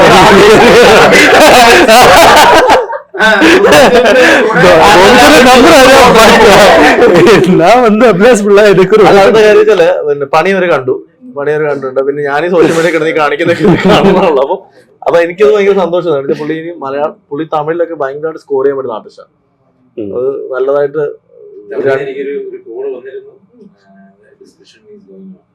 നല്ല 1-2 പടങ്ങൾ വന്നാൽ തമിഴില് എണ്ണം പറയുന്ന ക്യാരക്ടർ റോൾ ചെയ്യുന്ന ആർട്ടിസ്റ്റിന്റെ ലെവലിലേക്ക് മാറാൻ പറ്റുന്ന ഒരു മുതലാണിത്. ഞാൻ ആഗ്രഹിക്കുന്ന ഒരു മൂവ്മെന്റ്, പുള്ളി ലാലേട്ടന്റെ കൂടെ ഒരു പടം, ലാലേട്ടന്റെ ഓപ്പോസിറ്റ് ചെയ്യണം എന്ന് ഭയങ്കര ആഗ്രഹമാണ്. പണ്ട് ഈ എൻ എഫ് വർഗീസ് സാറൊക്കെ ചെയ്ത പോലെ ഒരു ക്യാരക്ടർ പുള്ളി ചെയ്യണമെന്ന് ഒരു ആഗ്രഹമുണ്ട്. ലാൽ സാറിന്റെ ഓപ്പോസിറ്റ്. ലാലേട്ടന് ഭയങ്കര ക്ലോസ് ഫ്രണ്ടുമാണ് അദ്ദേഹം. പക്ഷെ ഞാൻ ആ സൗഹൃദം യൂട്ടിലൈസ് ചെയ്യാൻ വേണ്ടി പറയുന്നതല്ല. ഞാൻ വന്ന് എനിക്കങ്ങനെ അവസരം നാളെ വന്നാൽ ഒരു പക്ഷെ ഞാൻ കാസ്റ്റ് ചെയ്യുന്ന ഒരാളായിരിക്കും ബോബിച്ചേട്ടൻ. കാരണം ഇങ്ങനെ പൊട്ടൻഷ്യൽ ചെറുതല്ല. അത് മനസ്സിലാക്കിയത് ഏറ്റവും കൂടുതൽ ഞങ്ങളെക്കാൾ കൂടുതൽ ജോജി ചേട്ടനാണ്. ജോജി അല്ല ആ പൊട്ടൻഷ്യൽ മനസ്സിലാക്കിയ ആള് ജോജി ചേട്ടനാണ്. ജോജി ചേട്ടനാണല്ലോ ഈ ഐറ്റത്തെ കൊണ്ട് ഇത്രയും ഇങ്ങനെ ഇറക്കിയത്. അതപ്പോ ജോജി ചേട്ടനാണ് ഈ അവസരം നന്ദി പറയുന്നത്. ജോജി ചേട്ടൻ പണിയിൽ അങ്ങനെ കഥാപാത്രം കൊടുത്തില്ലായിരുന്നെങ്കിൽ ഒരിക്കലും ഞങ്ങൾക്ക് ബെഞ്ചമിൻ ചെയ്യാൻ ഞങ്ങൾ വിളിക്കില്ല. അത് താങ്ക് യു ജോജി ചേട്ടാ. ജോജി ചേട്ടൻ ഏത് സമയത്താണോ ഞാൻ അല്ല പുള്ളി ഇപ്പം ചെയ്തോണ്ടിരിക്കുകയാണ്. ഇപ്പൊ ഞാൻ പ്രൊഡ്യൂസ് ചെയ്യുന്ന പടത്തിലും പുള്ളിയുണ്ട്. പുള്ളി നല്ലൊരു ക്യാരക്ടറാണ് ചെയ്യുന്നത്. കുറേ വിശേഷങ്ങൾ കേട്ടു. തീർച്ചയായും നല്ല ഇന്റർവ്യൂ ആയിരുന്നു. കുറെ ചോദ്യം ചോദിപ്പിക്കാനല്ല പറഞ്ഞു. അതെ, അപ്പോ ഇതുപോലെ തന്നെ സിനിമ വലിയ ഹിറ്റ് ആവട്ടെ. ഈ സിനിമയ്ക്ക് ശേഷം ഒരുപാട് നല്ല സിനിമകൾ ഇനിയും സംഭവിക്കട്ടെ. അങ്ങനെ ആവട്ടെ. ഒരുപാട് സന്തോഷം വന്ന് കയറി. ഇന്റർവ്യൂ ധന്യമായി. എന്തായാലും 1-ാം തീയതി എല്ലാവരും സിനിമ കാണുക. തീർച്ചയായിട്ടും ഞങ്ങളുടെ എഫോർട്ടാണ് അത്. വന്ന് തിയേറ്ററിൽ തന്നെ കാണണം. ഒരിക്കലും ഒരു 6-ഇഞ്ച് മൊബൈൽ സ്ക്രീനിൽ കാണേണ്ട സിനിമയല്ല സുമതികള്. വലിയ സ്ക്രീനിൽ വലിയ ആൾക്കൂട്ടത്തിൽ നിന്ന് കാണേണ്ട സിനിമകളാണ്. നിങ്ങൾ മീഡിയക്കാരെയും എന്ന് പറയുന്നത് നിങ്ങളും പടം കണ്ട് നിങ്ങളുടെ സത്യസന്ധമായ അഭിപ്രായം ഓഡിയൻസിലേക്ക് എത്തിച്ചേരുക. Thank you.